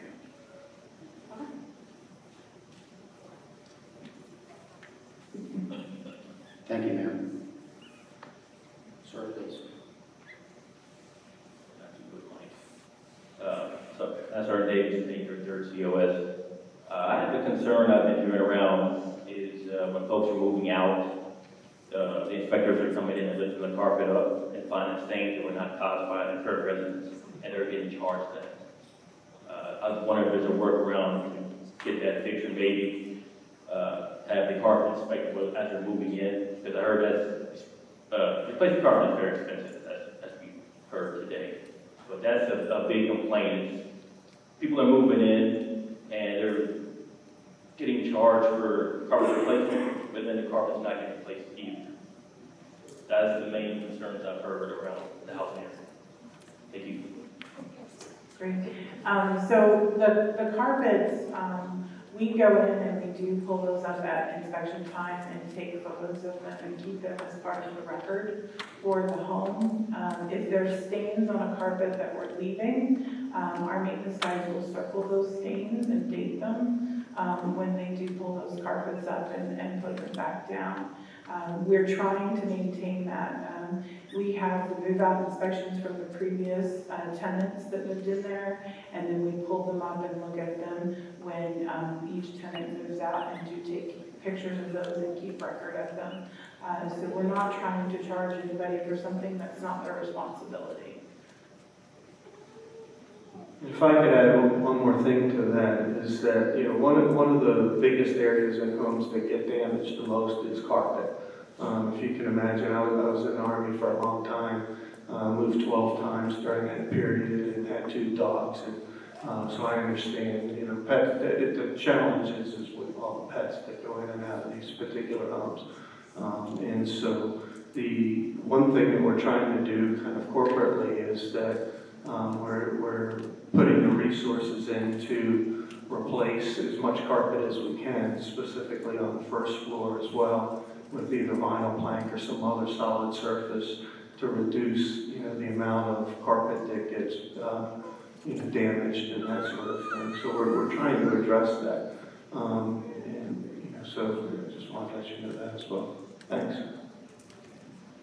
So I think part of the question was also, sorry to interject, so if I'm wrong, it was also if we get charged as a resident for damage and they don't make the repair, why would anything would be charged? I think that's also part of that should not be happening. I mean, if you're a resident and you're leaving and there's an associated charge, there's no question that that money doesn't come back to us. That money should go right back into the repair to whatever you're charged for. And, you know, we do, the team does a you know, strong documentation trail, if you will, on that. Can I interject real quick on that? It's only because I got one other issue that, speaking of that carpet and the records and stuff, is I don't think you keep a strong records. Because according to your records, my carpet was changed in 2017. From my understanding, that carpet that is in my house has not been used since 2011. So if that's the case, if your records are like very strong, very accurate, then where's, you know, how is there a big discrepancy between my carpet being replaced in 2017 versus it's not being used since 2011? Plus the other thing too is I was living in that house in 2017, and I can guarantee you that carpet was not changed. So your records, they're not very strong. And we can look at what the records are on your particular home. I'm happy to go over those with you. I just don't have that information here in front of me. Please, ma'am. It's me again. I wrote everything down when I left at home. I'm piggybacking off of some of the other people's stuff. One of the things is, we were told today, because we had 2 people come over our house and we filled out the survey, that our homes are supposed to be, like the air conditioners and heaters, every 6 months are supposed to be cleaned out, like filtered through and whatnot. I'm not talking about the filters that we can take into you guys and change out every 3 months, but actually ran through because we've had the air conditioner break before and whatnot. Are they supposed to be done every 6 months where you guys come in and clean them out? Because like she said, if there's an upkeep, these things don't break. Are they supposed to do these things? Because we've lived there for 3 years and it's never been done. And don't get me wrong, I love my local cul-de-sac. We live in Airman Scott Village. I love my house. I love the school. Like, yes, we've had issues, but I can't pull myself to leave the base because the school's great. My husband works here, and I love my neighbors. Half my neighbors are here tonight. That was one of the issues we had. The other issue was, are all of your maintenance people qualified to do their job? I'm not talking to any man in this room because these 3 men, they've been to my house before. They fixed my issues. But I did have my oven break one time, so where I was cooking something and I heard a loud pop. I had a young man come to my house, obviously because we could smell gas. He blew my oven out and literally sprayed Windex on the pipes behind my oven and said, no, there's no gas leak because there's no bubbles. What you're smelling is because your oven door doesn't shut all the way. And he basically tightened the screws. I waited an hour until it was considered an emergency because he came during the day. I waited an hour, called back, and a gentleman came and had this little meter thing with him. Sure enough, my oven was broken and it was leaking gas. So if I would have had turned on my stove top and then turned the flame on, my oven probably really would have exploded at that point because there was no flame. So that was another issue I had. Like, I know you said you moved in 2 years and this was before you had come in, but all of your maintenance peoples now, are they, what is it called, qualified? Like, do they have the paperwork? Like, you have an electrician, you have a plumber, certain people will come because the man who sprayed Windex on my pipes is also the man that messed up my toilet and called and made it flood my house. That was my only 2 issues. Like, don't get me wrong, I love my house. I don't want to move. Like, I really don't want a PCS here because I love my neighbors. I love that the school is right around the corner. My kids can walk to school and walk home. But those are my issues. Like, are we supposed to have our stuff cleaned out every 6 months? Because I do have mold in my bins because of their condition breaking 3 times. And that's just what I wanted to bring up. Thank you. So, a couple of things. First, the preventative maintenance program. We started that preventative maintenance program a couple of years ago, full-fledged. Last year was our first full year completing every home. And that was where we went in and cleaned the HVAC systems, made sure that they were all operating. That doesn't mean that we're cleaning the ducts. That is the actual condenser unit itself in the air handler. They go in and they check and service all of those items. The air ducts are not part of that preventative maintenance, but if there's an issue in your particular home, that's something you could bring up and we could certainly look at as part of addressing those items in your home. One of the things you said I really like to hear, we want you guys to build community. We want you to build neighbors, get along with one another, and really have that camaraderie in those neighborhoods, and we want you to be happy in your home. So if we're missing the mark on those things are things we really should be making sure that they're taken care of. As far as our staff, they are very qualified. We spend a lot of time interviewing our staff, making sure that they do have the qualifications to work with us. They're not all experienced in everything. As you can imagine with any staff, we've got experts in electrical, we've got experts in plumbing, we have supervisors who across the board are experts in just about everything, but they'll even tell you they've got strengths or weaknesses in certain areas. So combined as a team, they do very well together to solve most problems.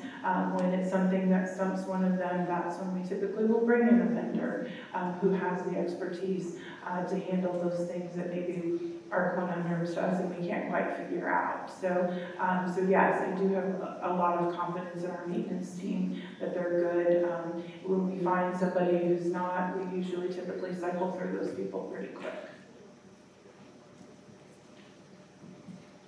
Sir, please.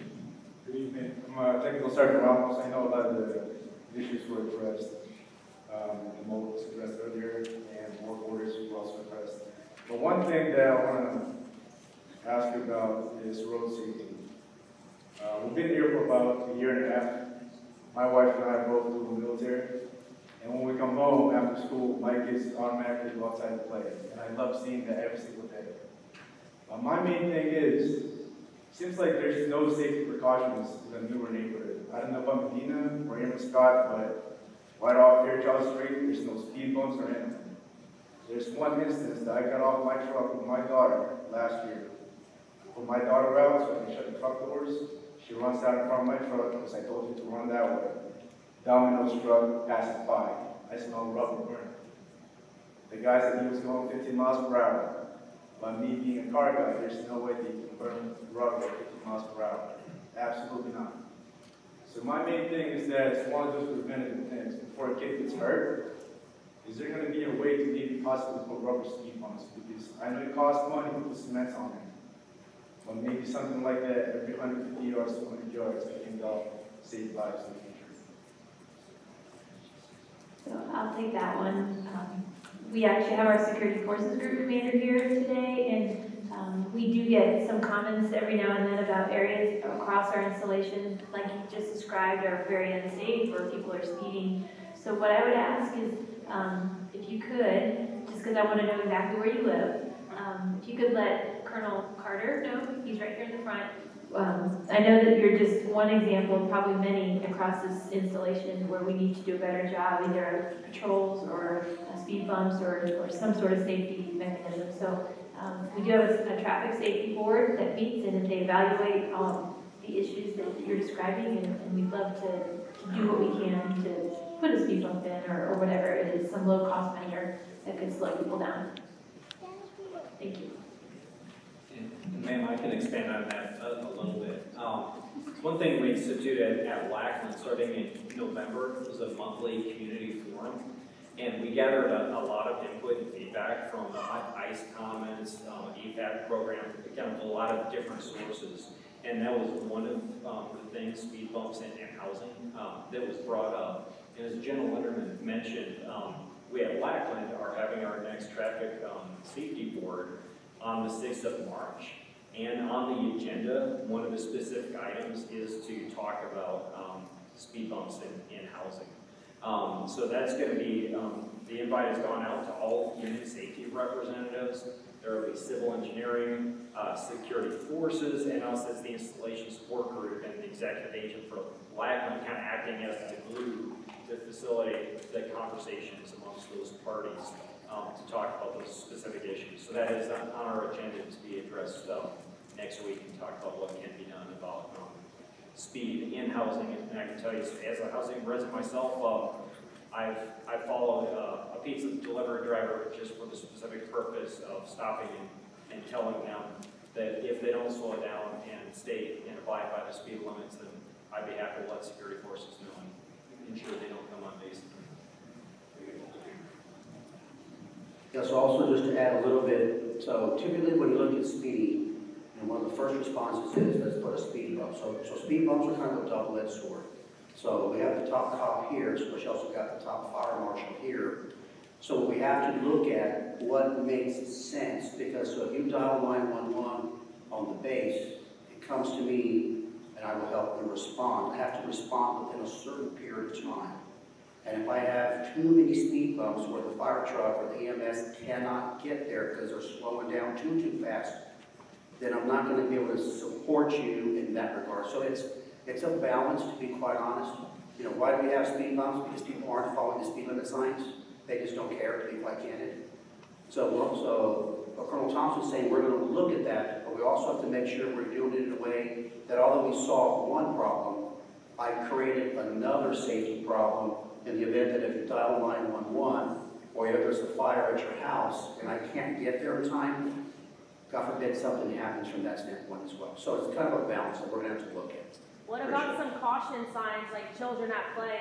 Because I know Airman Squad, we don't have, like in this cul-de-sac we have, there's not a single speed bump, and I understand that, but there's not a single sign saying kids at play, and just in my cul-de-sac alone, every day there's at least 10 kids outside and 2 of my own. Yes, ma'am. And that's one of the things that Colonel Thompson's talking about. Those become things that we can do that creates a balance between those. So typically that becomes part of our solution set is, you know, caution, you know, children at play or so forth.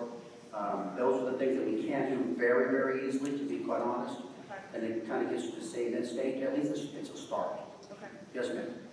And we've added some. We can absolutely look at your area too to add some children at play signs. One of our projects for this year is to go and repaint all the crosswalks. One of the concerns we hear quite often is that with the new Razor scooters that are out, the kids that are on those scooters going to schools in the mornings, we've seen multiple close encounters with those. So we're trying to do whatever we can as far as signage and increasing paint on the crosswalks and different things like that. So if there's areas that you see that are of concern, please bring them to our attention and we'll get out there and look at them also. That's a great suggestion, thank you. So I'm not sure who went first, but I guess we'll go ladies first, if that's all right. Ma'am? Okay. I was just curious, so what is the actual rule for the carpet replacement, like, when you leave as a tenant? Before, like, you know what I'm talking about, because in England, if you live in the house for 3 years, you don't have to pay to have the carpets cleaned, or, like, you don't have to pay to have them replaced. But when I've asked, nobody's ever told me. I was also told that all the carpet in my house was, you know, changed, was brand new. And it wasn't, and I found out because I opened my daughter's door in the morning and it would smell awful. And I couldn't figure it out. I tried everything. I wiped everything down. I cleaned the carpets. There was nothing there. I called housing, I think 3 or 4 times. They told me at one point that it was like maybe like a mouse on the wall or whatever. And it turns out that there was a cat in the house before us and it peed all over the carpet. So I don't know why y'all would tell me that the carpet was replaced and then it not be replaced. But I'm just curious in general, like, what would the actual rule be from now on? Like, because it shouldn't be like, I should clean the carpet and then y'all charge me to clean the carpet and then turn around and replace it all. So the standard is that anyone who moves into housing with a pet, as part of the pet addendum, has the obligation of professionally cleaning the carpet upon move out. And so that's just part of the lease agreement when you move in. If there is damage to that carpet upon move out by, say, a pet, and we know that that carpet was yours upon move-in, we will prorate it over the number of years that you've lived there and charge the damage for that carpet. If you've cleaned the carpet, we deduct that cleaning cost as long as you bring that receipt into us showing that cleaning cost was done from the damage cost of the carpet. So it is prorated over the lifespan of the carpet if it is a replacement. If it's not a replacement, then it's just the cleaning charge for the carpet. So what's the lifespan? The lifespan of the carpet that we use is 5 years. So within 5 years, if I live in this house for 5 years, I shouldn't have to pay anything? You should not. And then my other question is that we all live in Emersville, as you found out, but behind that housing, there's like a hole in the fence, and every night there's wild hogs that come out, and there's not just like 1 or 2, there's like at least 7 that come out, and it roams the streets. We've told housing, every time we've ever called, they tell us to just call security forces, and security forces can't do anything about it. And that's how I've actually met my neighbors, it's because of the wild hogs. And it happens pretty much every night. So I don't know, like, what... So we've talked with environmental about that. I don't know if the base wants to take that one. Right, so if we can get with Mr. Robertson, we'll get your address, so there should not be a fence, or there should not be a hole there. So wild hogs, unfortunately, are very prevalent in South Texas. They're actually a pest, believe it or not. So there are some things that we can do. They're very difficult to get rid of across South Texas, because you're in Medina, correct? No, we're in Airman Scott. Airman Scott, so it makes it... And it's because children dug under the fence, and Yes, we told housing, and housing never did anything about it. So get with Ed, and we'll go and take a look at it. We have, so fencing, like for instance, for the base, that's within my organization. We have to go repair it, you know, put a new fencing there, just so we can have that security. We'll definitely take care of it. And then I've also had a work order in since 2017 of September. And every time somebody comes out, they give me something like a runaround about it. And all it is like my faucet in my backyard. It leaks nonstop. It's been leaking since we moved in. And the whole wall is wet. The grass underneath it is like so deep, like you could shove your, like it goes up to your knee. Every time somebody comes out, they tell me that either, oh, well, splitter will work, or you have to like replace the shut off in front of your house. We can't do that because we have to shut off the neighborhood water. I guess somebody broke the actual like thing that goes on top, so now there's a tripping hazard, so kids, if they come near, like they're gonna actually fall and like break a leg. But every time, y'all just keep giving me the runaround, and at this point, my whole wall outside of my door is just soaked. It is soaked so much that it's like at least up to here. And nobody will ever fix it. Yeah, we're not gonna give you the runaround. You talk to Brian right there, I'll make sure that gets taken care of. Thank you very much, ma'am. Sir, we'll come over here, please. Hi, good evening. Thanks for coming. My name is Special Agent McKenzie. I'm with OSI for this over in Medina, but I live over here at North Ski. I don't want to belabor this. A lot of the same issues with hot water heaters. We've lost it twice in 3 years. And the flooding, the air conditioning systems flooding, so I won't belabor this. But what I do want to bring up is, and I don't necessarily need Val Beatty to answer this, this is kind of more of a request for the face. So the issues with move in and move out, you've heard some of them already with regards to the carpets and whatnot. I can echo those directly. When I moved in, I waited 6 weeks for a house. I was happy to wait those 6 weeks because I wanted to live on base, and it is a great community and wonderful schools and all that. So needless to say, after 6 weeks of living in the Homewood Suites, because TLF was unavailable, we were moving into whatever house we were given. You know, they give you the right of first refusal, but after 6 weeks, there's no such thing. We all got sick and on touch school. At any rate, when we moved in, we had to wait two and a half weeks after the previous resident moved out in order for the rehabilitation, you know, the cleanup and all that. What they did in that house, I could have done in an hour and a half. They came through with sort of matching paint and slapped it over the holes in the wall, but again, it's not gigantic holes. And the carpet, I guarantee, wasn't touched because it took us 2 weeks to vacuum it to get the dirt out of it. I'm not even talking stains or anything, just the dirt. So my concern, and with watching other neighbors, I have not PCS'd out, it's coming soon, but my concern with move out is that the neighbors have been forced at their own expense to replace the blinds and whatnot. And by all means, if you damage the property, you should replace it. But immediately following that, all of the blinds were ripped out, thrown in the trash can, and new blinds were put in place. So my question, request for the future is that Valpo Bay reconsider the requirement of having everybody pay at their own expense to replace stuff. Same with the carpet, to professionally clean the carpet. Understood if the carpet was going to stay there, but it's not. They're replacing it with wooden floors in a lot of places. This happened to my neighbor across the street. Clean all the carpet, then they ripped it out. Why are you doing this like that? Essentially is what I'm getting. Again, not me personally yet, but would like to have, for the base, and my request is to have some sort of a appeal process, because there clearly isn't one. That we could appeal to somebody outside of Valpo Bay for when we're charged for something that is, you know, kind of an asinine request to replace the blinds so we can tear them out and put them in the trash can. So I don't need a response from Valpo Bay, but I would like that appeal process if I could. Special Agent, thank you so much. That's a great idea. I wish I thought of it.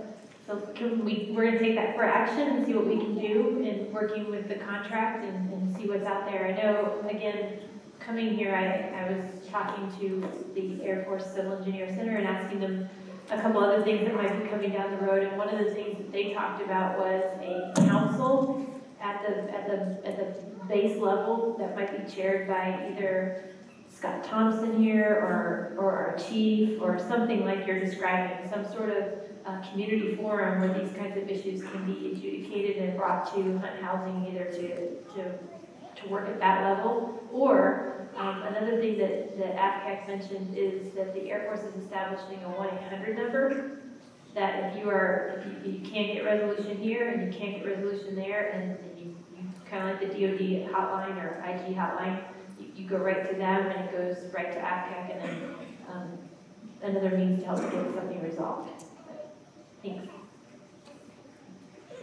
Ma'am, please. Hi, my name is Ivan Phillips, and I reside Timothy Minor, which is the main drag, I guess, behind the housing office.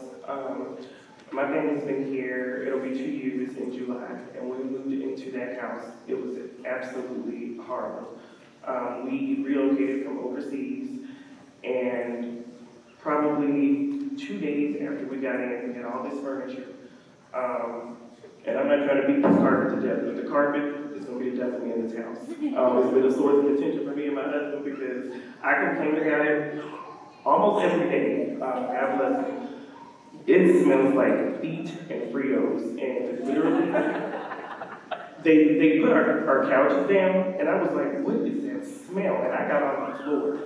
I was like, I know this isn't my furniture. And I moved all the sofas back, and all of the stains from what they had cleaned had come back up, and it was absolutely horrible. And if you go upstairs, my son's room, his room stinks. I do baking soda probably every other week on the carpets upstairs. I complained so much and acted so crazy, they came and changed out the carpet downstairs. They told me because my furniture had already been delivered, that they were not going to be able to take it upstairs. So I've had to live with the smell since we moved in. The person that lived there had horses evidently because there was animal hair in the refrigerator, the microwave, the oven. I had roaches in the sink. It goes beyond just somebody not doing their job or not cleaning. That's quality of life for me. You know, if I don't feel comfortable in my own home, you know, that's a place that's supposed to be for respite. And I clean bugs literally every week. If I don't sweep, it looks like a bug festival. I bleach. When we moved in, there was cockroach, and I'm not lying because I have pictures. There was cockroach fecal matter from my laundry room on the ceiling, in the kitchen, all through the living and dining room area. Nobody saw this before we moved in. And I looked because a friend of mine that came to help us clean and get ready to be moved in, she's like, are those grease stains up there? And we saw it in the kitchen first, and I was like, no, it went all through the house. We had to call them back to make them paint. To me, that's a health issue. That's roach poop all across the ceiling. Our refrigerator, they have those filters on it. That filter hadn't been cleaned since the beginning of the time. They didn't know, housing didn't know how to take it off and clean it, so my husband did. Covered in mold. The thing that dispenses the water, covered in mold. We put that thing in the sink and we let it sit with bleach for like days. I still refuse to drink out of it. The filter on the thing on the inside of the refrigerator is supposed to have a date so they can change it out. It ain't been changed out. A gentleman came by this past week. They put a thing in so they can work order so they can change that. But this is all stuff that has just not been taken care of like that. The carpet, the bugs, at night, you know, it's safer to sleep with your doors closed in case of a fire. When we close our bedroom door, you can hear the backdraft. You can hear the air going underneath the door. And it creeps. It sounds like it sounds like an earthquake when the air comes on and doors automatically close. If you're walking in our bedroom, the downstairs laundry room will close. I mean, the house is just, yes, we have ghosts and roaches, and I mean, it's pretty bad. Like when you're moving from overseas, you got kids, and you're trying to take care of, you know, job hunting, and people are coming in and out of the house, and then you've got dog and cat hair from people that have had, you know, pets, and it's like, okay, they said they cleaned the house, but that hair was everywhere. My blinds, it looked like somebody had cooked fried chicken on it by the window, and nobody cleaned it. I was like, no, y'all gotta clean this stuff, because you're gonna want me to clean this house when I leave. It angers me, because I don't like coming home to stuff like that. That carpet, when I go upstairs, I literally have to take a deep breath, because you can smell it halfway up. It's stale. And I haven't gotten a clear answer yet. I know people have been asking about paying for damage, but I want to know, is it 5 years that you actually change it out every 5 years? Because to me, if somebody has pets, they need to be changed out every time. I mean, I've seen some stuff, and I I think more than 5 years if you have pets. If they don't, I don't know, but is it truly 5 years that you guys are changing out?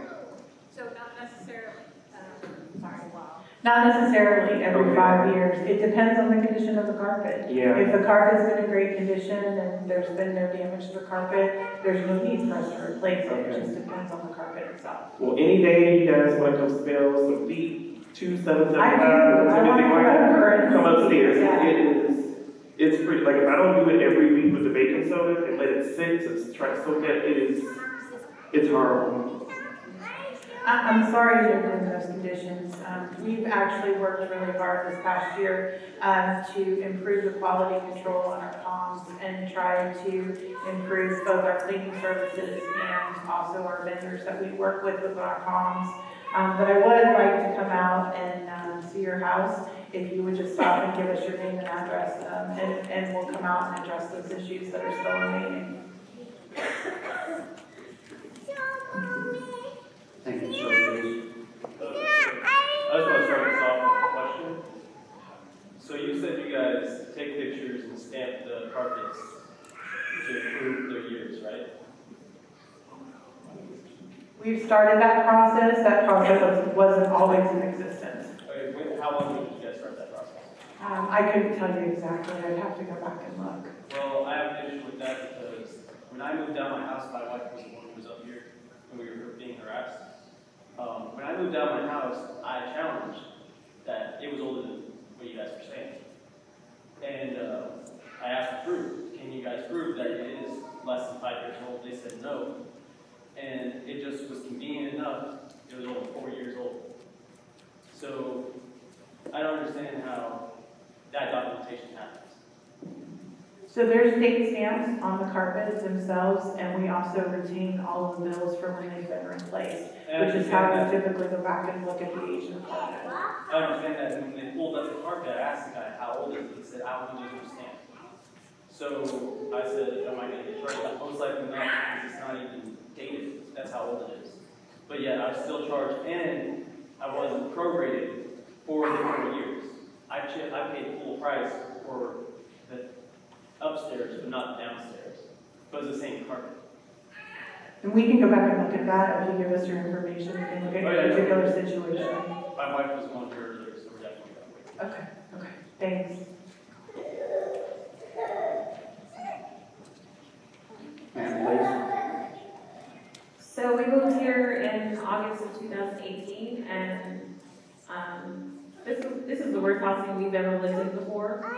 When we got there, my husband actually checked in and got the house, and they told him things were going to be fixed. We had a hole in our wall. The faucet had actually been taken out, the spigot had been taken out, and there was water in the sink. And the guy said, oh, it'll be fixed by the time you moved in. My husband moved in and nothing was fixed. So by the time me and my mom and my kids drove here from California, we were in the house and it smelled, and I said, hey, they cleaned it? Yeah, the guy guaranteed that we cleaned it. We got in there, and it was like, something just doesn't seem right. This doesn't smell right. There's stuff all over the floor. We called into housing. No one came. I have 20 phone calls that I made into housing, and no one came out. You guys let us sit in that house, and it was ridiculous. Brian ended up coming, and Serena did, after I called, and said, I'm going to go up and file a lawsuit against you guys, because my kids had to get breathing machines. My daughter had to get moved out of her room because it was so bad. Brian came in, the first thing he said was, oh, I can already smell it. He pulled the carpet up. The people had dogs and cats here all over, the downstairs, upstairs, everywhere. My daughter's room was the worst. No one ever listened, no one ever came in, and I kept calling, hey, you guys never cleaned the house, you need to come clean. Oh no, they sent someone in and they didn't clean it. So I had to go and purchase items to go clean it myself. Finally, once I went up to corporate and called them, Allison called me back, and I told you, hey, you're gonna have to pay me back, because I had to go buy a vacuum because my stuff wasn't in here yet, and I had to clean the house. That was within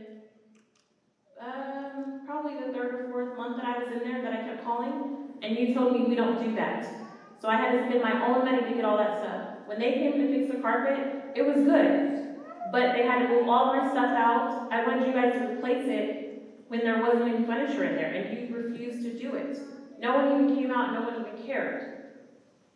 Who's being checked on? If your people are supposed to be checking the houses, who's checking on them to make sure it's done? I have emails and everything sent out, and you guys never even paid attention. The people who lived in that house were filthy. Their dogs had munched on all the carpet, all the walls. It was horrible. We had an infestation of roaches too. Roaches, rats, everything. And the people that you guys contract to come out and clean, or to come out and spray for pests, they don't. We have to get our own stuff and do it, because it's not good. They don't even do for the bugs or anything else like that. That's my very first issue. My second issue is, like I said, the pest control. We have mold on the base too. And there was actually someone on the base who had mold and had something totally flooded out. And I guess their maintenance people just came out and sprayed something or said, oh, it's fine. My husband went to their house and said they need to do this, and this is mold. You need to make sure you spray this because it's black mold. They said the people came in and didn't check it at all. My husband's CE, so he knows all this stuff. But your people at Tenant don't know any of this stuff. And they're not checking stuff, and there's no one held accountable for any of this, and it's not right. I'm over on Medina, and it's the worst housing ever. You guys forget about us. If you guys go inside of the community center right now, there's roaches on the floor. There's roaches on the floor, and there's cabinets that have nothing on it. So please go in there and go look at it and see what they offer us. Why we're paying all this money for that? We had to wait 6 months in order for our lights to cut on. Our lights that our kids have to walk to the bus stop in. No one ever contacted us back and told us, hey, this will happen, this will happen. All we wanted was for you guys just to say, it's going to be this amount of time, this is happening. You guys never responded. Oh, it's being checked on. Oh, it was repeatedly excuses. There's skunks, we have hogs, we have coyotes, we have foxes. When we're sitting at the bus stop and a skunk walks across and luckily nobody was moving and we didn't get sprayed, that was a good day. But the fact that you guys, oh, we don't know what's going on, there's no lights. Can you guys do something for us? Can you at least tell us that it's coming on? But it shouldn't have taken 6 months for it to happen. Not at all. You guys have no sense of urgency. You're not living there, so I guess you just really don't care. We're living there with our families and we're paying you guys to do this. If you can't do your job, go do something else so that someone else can help or can do it. It's not fair. I also have another issue. Our sockets have caught on fire twice in our house. Luckily, we were home because we weren't supposed to be home. We smelled smoke. My husband went down. There was smoke coming out of the socket because it overheated. The fire department came out and they cut it off. Housing came on. Brian came in and checked it. About a month later, another socket caught on fire.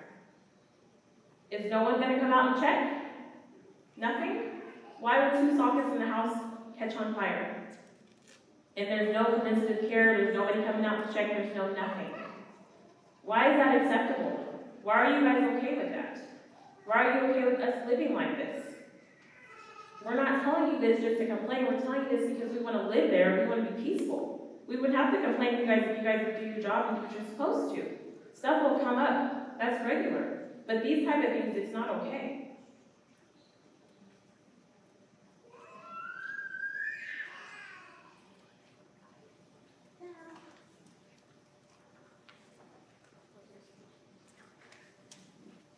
Again, some of these items should never have happened, and we could certainly look into these and talk to you about them. The lights were an issue. We were working to get those done. There was several breaks in the line that went along that clay loop area, and our team had worked to get that all completed and taken care of. But you're right, it did take longer than we wanted it to take.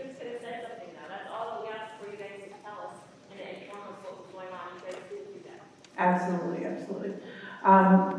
If there's any other items that are still not addressed in your home, I'd like to be able to come out and take a look at those items and work with you on getting those items addressed. So if you'll just give us your name and address, then we'll take care of those items for you. Wait a minute, please. Good evening. We just moved here in January, and we're at family spot as well.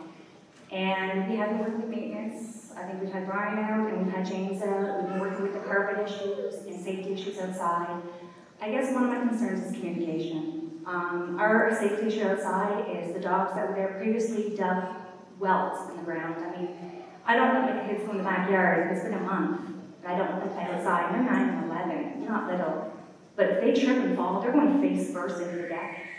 Okay? There's no update. I know it went to upper management and you sent it off. I don't know what's happening. Are they coming? Are they fixing it? Do I need to buy dirt at this point? Or maybe it's, no? No. No, nobody came by. And then we had the carpet issue. My daughter's eyes burned when she spends, we gave her the master bedroom. She's 11, hormones, half the room, half bathroom. Her room smells like urine, okay? So James came out, looked at it, he couldn't see it. The stain, we pulled the carpet back. I didn't have my glasses on at the time. Presuming James mustn't either, because there's a stain. The carpet guy came yesterday, looked at it, there's a distinct stain. They wanted to seal the carpet, the bottom of it. That's not his suggestion. The carpet guy said, no, that's not gonna get rid of the urine. Black light. Guess what? Gordon Ramsay taught you, if you buy a black light and shine it on human feces, it shows up. You wanna come tomorrow? Come see. There is stains all over my daughter's bedroom and all over the upstairs. Okay? Our bedroom, my son's bedroom, the bathroom wall, it's covered in stains. Okay? I don't know if it's dog, animal, human, whatever, it's bodily fluids. And it's at the point where we just moved in. This carpet should not be there. It's the old beige carpet. Okay? The carpet guy said, we haven't been using this for a long, long time. Okay? We stayed in TLF for 2 weeks, stocking the house. We knew which house it was. They said we can move in, the people moved out on the 5th. Our date to move in was the 19th. Nothing was done on that house until 2 days before we moved in. 2 days, I could have done it. I love cleaning, hence the black light. Okay? Nothing was done. That carpet should have been replaced, and I don't know why we have to fight for something that should have been done. And that's what I'm saying is the health issues. Her eyes are burning. And then my biggest thing is I love cooking. And yes, we're in Airman Scott. Yes, it's an old facility. Yes, the appliances are old. But really, it's 2019. I'm cooking. If I have the oven on and 2 elements on, my arms are bright red. I'm cooking like this. I can't have my daughter, who's 11, learn how to cook. I can't have her and show her what to do. Because I'm scared she's going to get burnt. Okay? And there are excuses, well, that's what comes with the house. The fridge. No water filter, no ice maker, nothing. I have spent over $1,000 putting in an RO system in my laundry room, an ice maker so we can have ice. And I don't know why that's necessary when I'm paying $1,800 a month for rent. And when I went with my own fridge, they cut the counter so you can't put in a full-size fridge. It's one of these tiny little, I was in college in 1994 and I had a better fridge than this.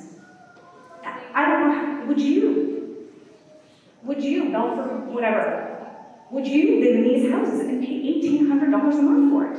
Would you personally do that? Because outside, I would pay more than $1,200.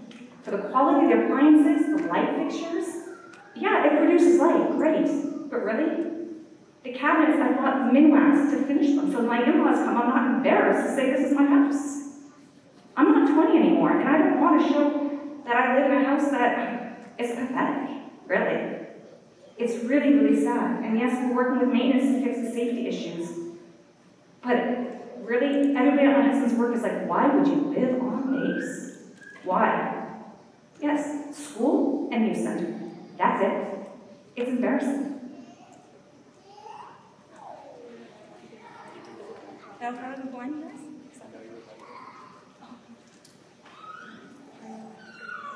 Black light works. Just out of curiosity, how often do y'all change the appliances? Like, I had a really nice stove when I moved in. It obviously broke. They gave me a new one, but it's not new.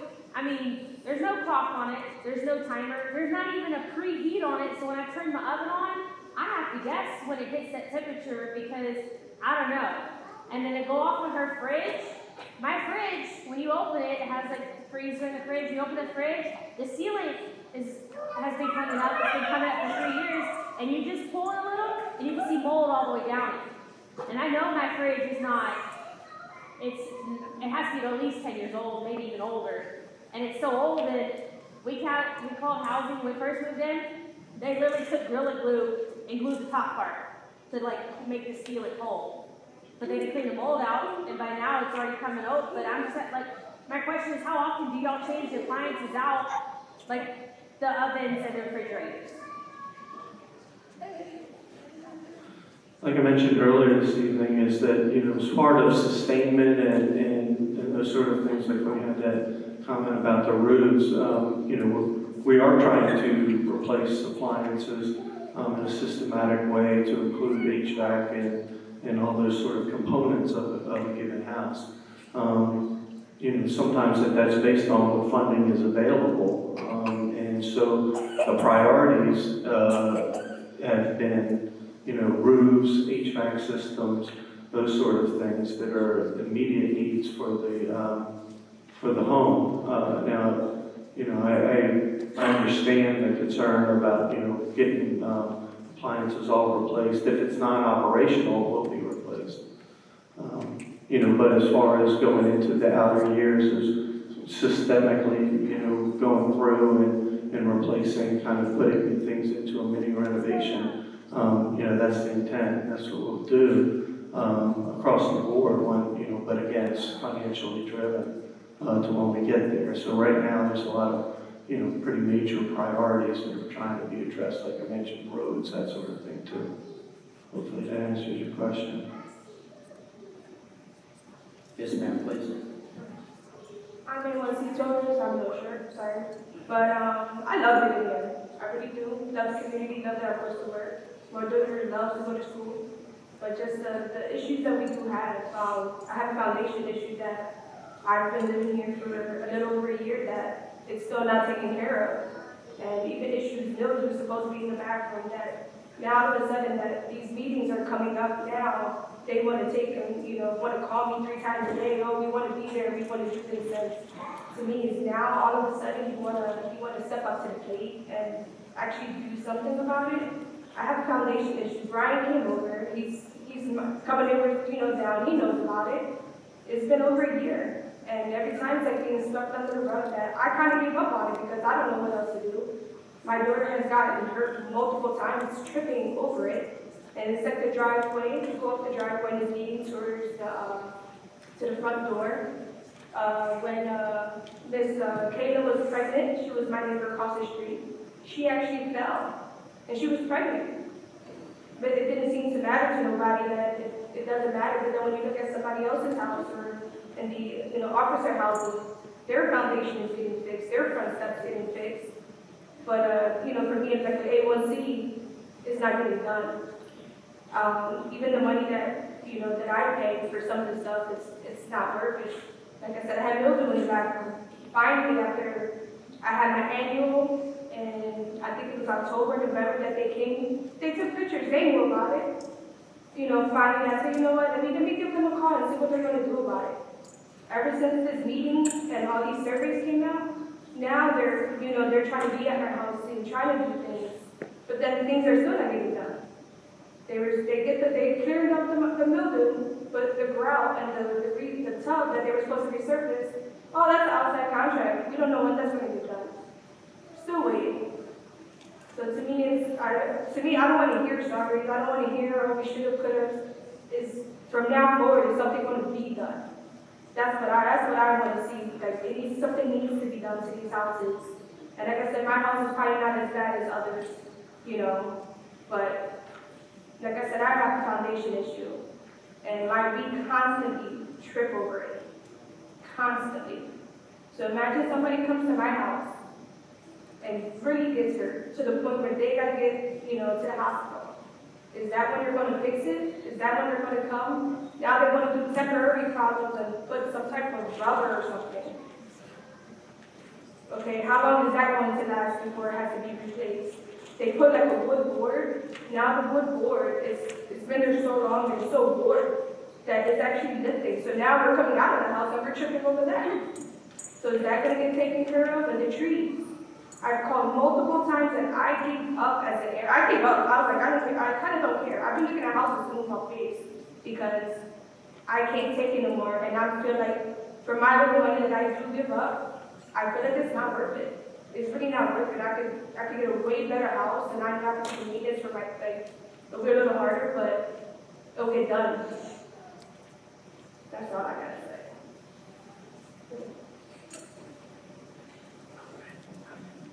Thank you for coming and talking and bringing those items to our attention. We'll certainly come over and take a look at those items and see what we can take care of for you. Hey everybody, I'm not good at talking in front of everybody, but I do appreciate you guys taking the time to listen to all of our concerns. We've been residents with you guys since 2016 when my first son was born. And we were having so many issues with the house, which have all been addressed with everybody who's come up, that you guys actually opened up a house for us to move into, and that house had even more issues than the first one. But my biggest concern is that you guys are not communicating with each other at all. I called multiple times, I can work orders, and I'll talk to one person and they'll say stick it in the system or don't put it on so-and-so stats, and then it never gets done. I'm very calm when I call people, but when it starts becoming an issue with my children, I can get pretty nasty. Speaking about the foundation that she was just talking about, we have foundation issues at our home. And I called it in when I first tripped on it. We knew when we moved in there was that foundation issue. I didn't think anything of it because it's space housing. I grew up military, and my mom was always told, it's space housing, that's what you get, that's what you do. I grew up with that mindset, it's space housing, it's old, that's what you get. Just, you live there, you move somewhere else, you live there, and so on and so forth. From the time I got pregnant with him, he is now 5 months old, I tripped on our foundation. My leg was so swollen, I was rushed to the UCC here at Woodford Hall, and they thought my leg was broken. It was so swollen they couldn't tell I had put my baby in danger at that time because they had to do multiple x-rays. That did not get addressed until he was 3 months old, so a whole year went by, and they didn't come out and tell my 2-year-old fell and busted his face on it. It took that long for them to come to fix our foundation. And I called multiple times and it was, oh yes, we put it in. Oh no, I didn't get any of this. Yes, we did. No, I didn't. I think I put it in. I'm not sure. Let's call. We're waiting on a contract. It has to go through the avenues fine. But a whole year went by. I've called on other work orders as well. I've called to talk to different people about flooding. Our dishwasher has flooded multiple times. And I know we talked about this. Brian was really nice, and he listened to all of my concerns today, because I had some foundation questions with him and other issues that he said should have been addressed, and that he is going to take care of them. And I really do appreciate that. I really do. But when I had called, the original, I don't know if she's a receptionist, but Dawn was on vacation at that time, so the individual who I talked to, I called, hey, there's flooding, it's in my kitchen, it's going into my hallway, into my hall closet, into my living room. She said, okay, we'll put it in. I called back, you guys should have been out already. There's flooding in my house. What do? Well, they have 72 hours to get to you. I called the next day, so nobody came out. I called the day after that, they said they had no work order. So on the 4th day, they came out and maintenance told me, why didn't you call us? This is urgent. All the stuff that I gathered for him was in that closet and was damaged. And I had to get rid of it. It was mildew. And that was, we don't make a lot of money. We're still at the bottom. You know, we're working our way up. My husband's working his way up, and it's not like we can just shell out money to buy baby stuff, which is very expensive. And I was told, it'll air, it'll dry, you'll be fine. So, again, my biggest concern is, what are you guys doing to fix your guys' communication amongst yourselves? From the housing office, the policing office, to the leadership. Because you guys obviously are not communicating, and I've been told multiple times that you guys are training, you guys shut down, or training on specific things. I know that I've been told that by maintenance workers, I've been told that by Dawn, I've been told that by the leasing office, that you guys post. I've also been told today. So are you guys really communicating to each other? Do your workers really listen to what you're saying? Are you not meeting their needs as employees, and that's why they're not doing the best job that they can? Or are you guys like just handing out a piece of paper and be like, okay, this is what you guys can do, so do it? Or, I mean, what are you guys truly doing? Are your people really listening to you? I've had great experiences with some of the maintenance workers, and some I don't even see working here anymore. You guys have such a big turnover of people that I really try to know everybody by name. And I kind of feel like I get under their skin a lot of times because I'm a hoverer. I will hover. If you're fixing my stove, I'll hover you and be like, okay, well, what is that element? What does that do? You're fixing that right now. Okay. So next time it gets break, somebody else comes in, I can say, hey, John came in here and he fixed this.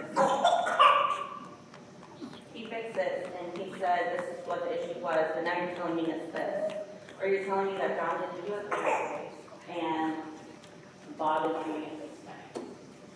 So they don't even, they're always talking about the other person, how they did it wrong. How it should have been done this way and not that way.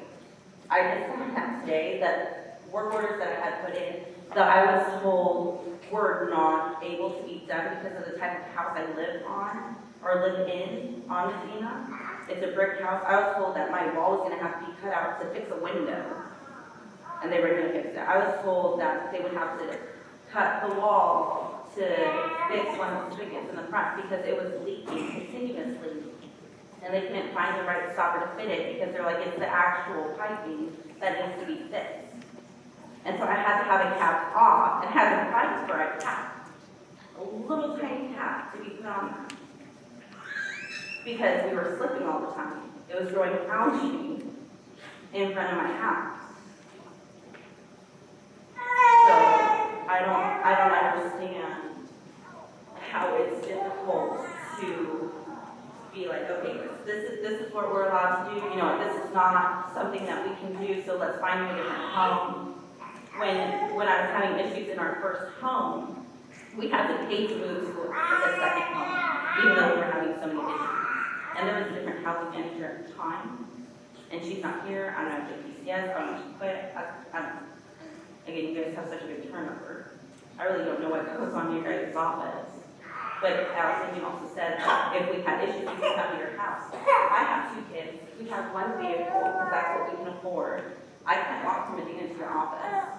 And if I'm calling, your guys' receptionists at the leasing office are not giving you guys messages. And I've already given their name. And it's been multiple times. And not just that 3 that I mentioned to you. So, what else can you guys do to better your communication? So those are great questions. First off, I'm very sorry that happened to your child. That's not something we ever want to happen. You know, communication is something that we are constantly working on as a team. We do training on it. We do training on customer service. We are trying to improve those skills with all of our team members on a regular basis. One of the things that we've rolled out today, we have communication out there, is there are a lot of avenues that you can take. If you find you're hitting a brick wall for some reason, you know, I want us to try and figure out ways that you can definitely break through that. There's our Bound for Baby Cares line. You can come see me. If you can't come see me, you can call and ask for me. And if they're not getting that message through, you can ask for Suzanne. One of us will call you back. We are committed to making sure that that gets better. We are training our staff, but if anybody calls and asks for us, those need to be passed through immediately to us, so that we can talk to you directly and make sure that we're resolving those issues. So I understand you've been frustrated with communication in the past. I apologize for that. We are working to make it better. And I would certainly appreciate your feedback on that and make sure that we're continuing to do that. If we're still experiencing that, please let me know. I have an email address that I can give you today. You can email me directly if you can't come over to the office. I look at my email constantly throughout the day, 7 days a week. So I will get back to you. Is there any way you can make some of your employees, like, how do I explain this? If I take my kid to the pediatrician on base, they have 5 doctors they see. And when I take my kid, they know one of those 5 doctors I've seen before, they know my kid's history and whatnot. Is there any way you can break your team down? I'm not talking about the maintenance, I'm talking about the ladies and gentlemen who take the phone calls, that these 4 or 5 people, they deal with this neighborhood. These 4 or 5 people deal with this neighborhood. That way we know what team we're talking to. That way every time we're not talking to a random person. Because if we have that stability to where, like, okay, I'm going to call, I'm going to talk to one of 4 people that are going to be there, because not all 4 people are going to take me at one time, that they're going to know what's going on in my neighborhood and my issue, to where we're not starting over every time we call someone and we're talking to someone new. That way we have a better chance of talking to someone we've talked to before. Is there any way that y'all could look into that as well, to break it down to where you have 5 people for Aristotle Village, 5 people for Frank Tahiti, 5 people for the Medina side? Like, break it down so we're not talking a new person every time, and we're not getting frustrated because it's a new person. Is there any way y'all can do that as well? So that's an excellent suggestion. We've actually been talking about that as a team. So that is something I'll take back and we'll continue to work towards. Thank you. All right, so just real quick, so we have our last 2 folks. So in the interest of time, if you all still have questions, we'll be available after the resident forum, but we'll just go to the last 2 folks that we have for questions. Ma'am, please. I'm just kind of going to be an advocate for my airman Scott people. Why do we pay as much as Northbury when it's definitely not held to the state standards? Why are we paying the same housing that is much nicer and held at much greater standards than ours? And I don't know how Frank is, but I don't know if they pay as much either. I'm not really aware. But I mean, I have friends that are on Medina, and like their house compared to my house, pretty much the same. Yeah, that's a good question. That comes up from time to time. The way that this program is put together is that,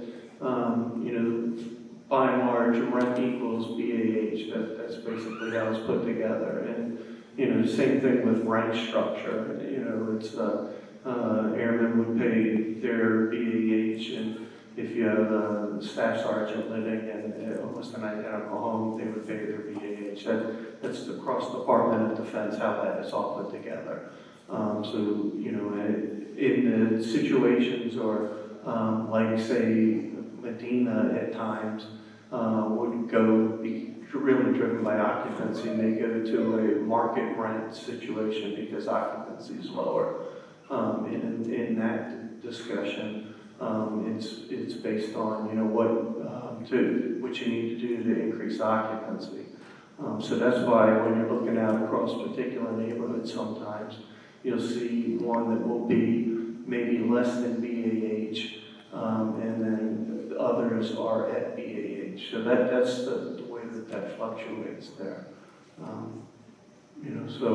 That's not an easy answer to take, but that's really the way the whole program is put together across all the services.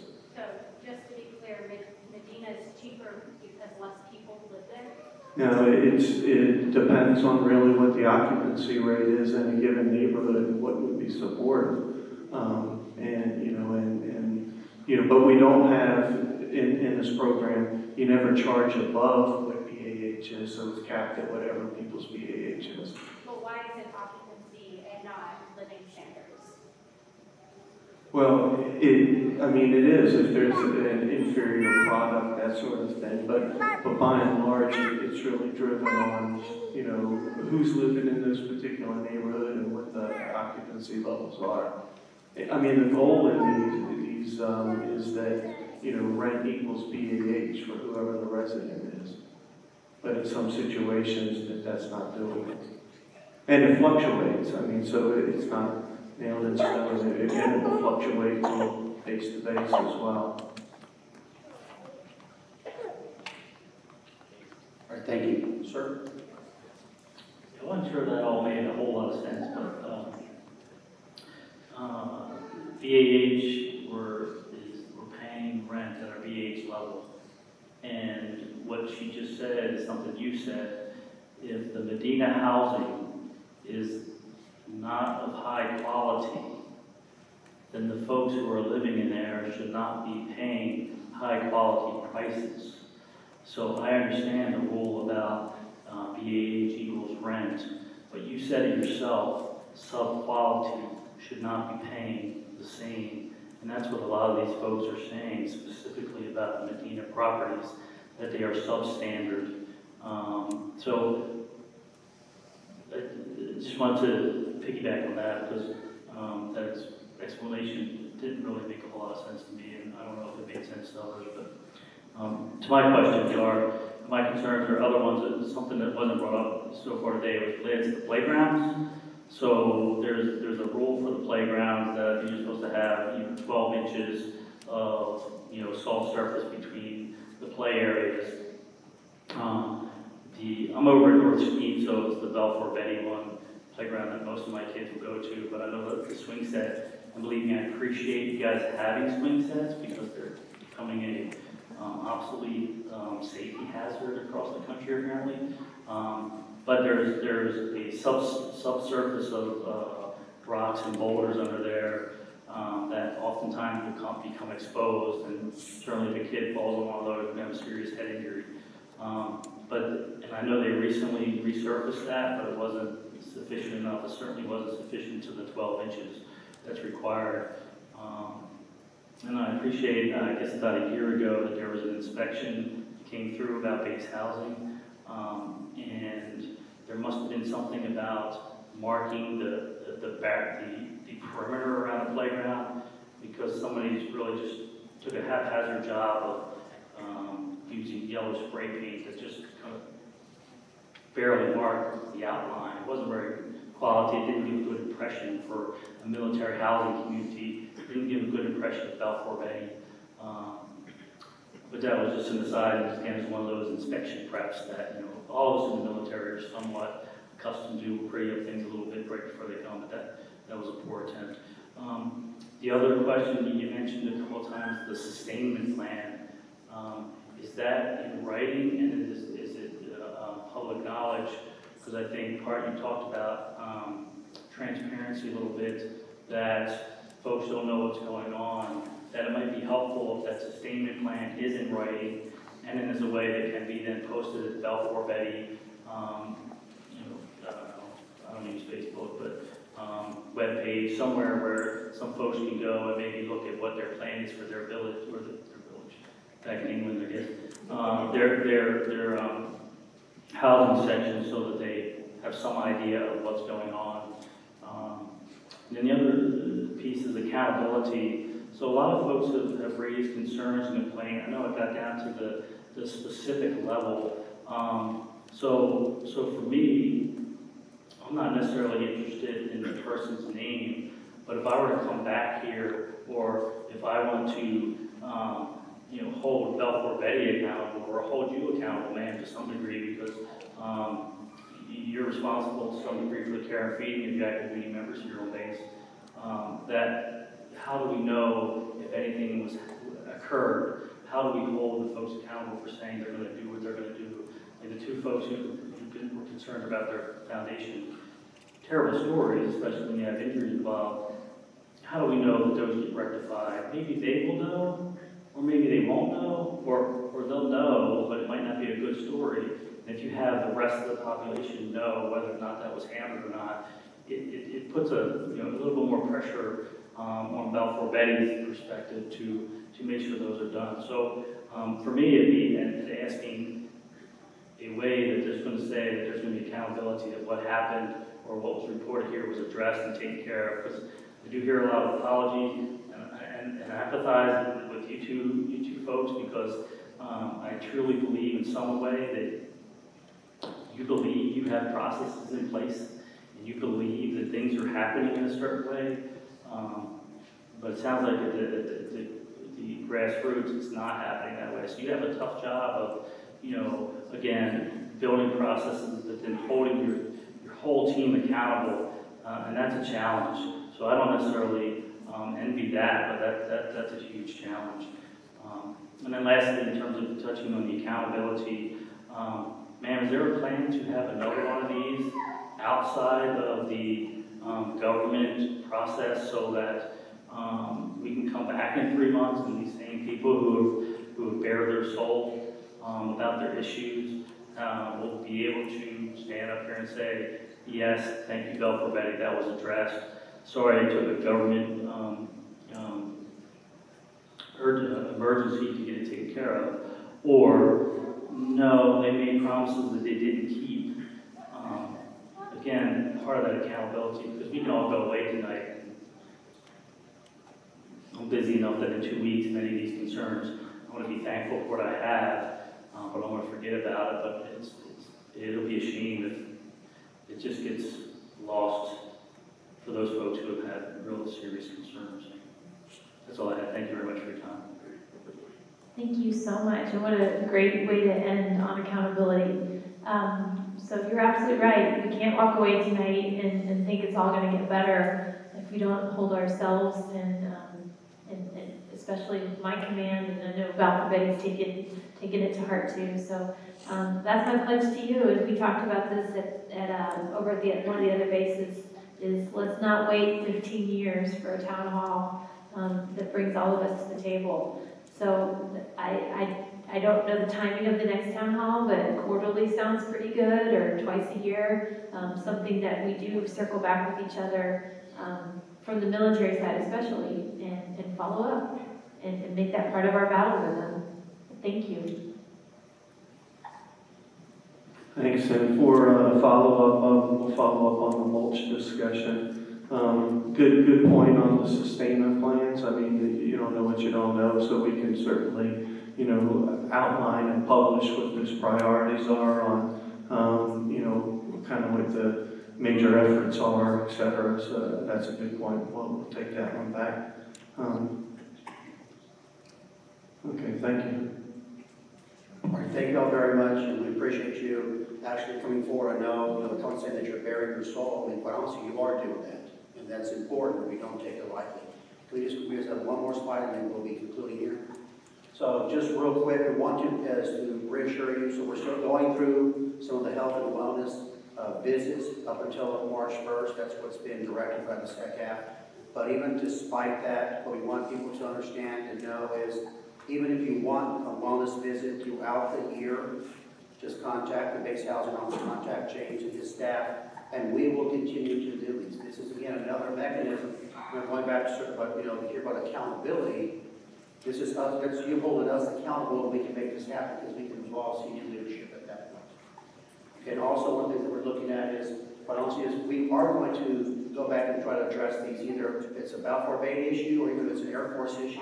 So, the security of the hogs and the skunks and the coyotes and the fencing, all those things we'll go back and work in between us and Balfour Bay from that perspective.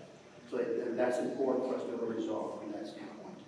But lastly also is, it's very important what General Linden has indicated is your input has been tremendously valuable because we are providing this information back up to this, to the Air Force level.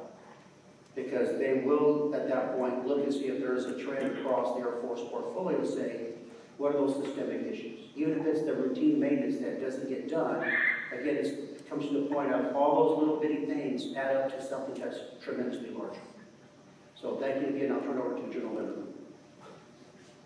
So I just want to say thank you all for coming tonight. I know this was a big chunk of your evening, but I know it's an emotional and a personal event for all of us. So my whole leadership team, we live in base housing too. So So we're in the same situation, different rank structure, of course, and different, different response times to some of the issues.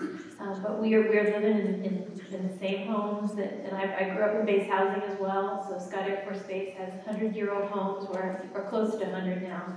So I've been played on those playgrounds, and I've been a part of the community at a much younger rate too. Not to say that all of our experiences are the same, so I'm not trying to pretend that I know exactly what everyone's going through, but we do appreciate your time, we appreciate your candor and your frankness, and I'm here. I'll stay here as long as you need me here tonight, but also I do want to follow up with you on a regular basis, in person, and of course some of you contacted me directly through email, so please feel free if that's your preferred method, but we'll definitely work together with Valper Beatty, with the Air Force, and with the Department of Defense to move forward and make this better than we found it. So with that, thank you all for coming, and have a wonderful night, and safe drive home. Thank you.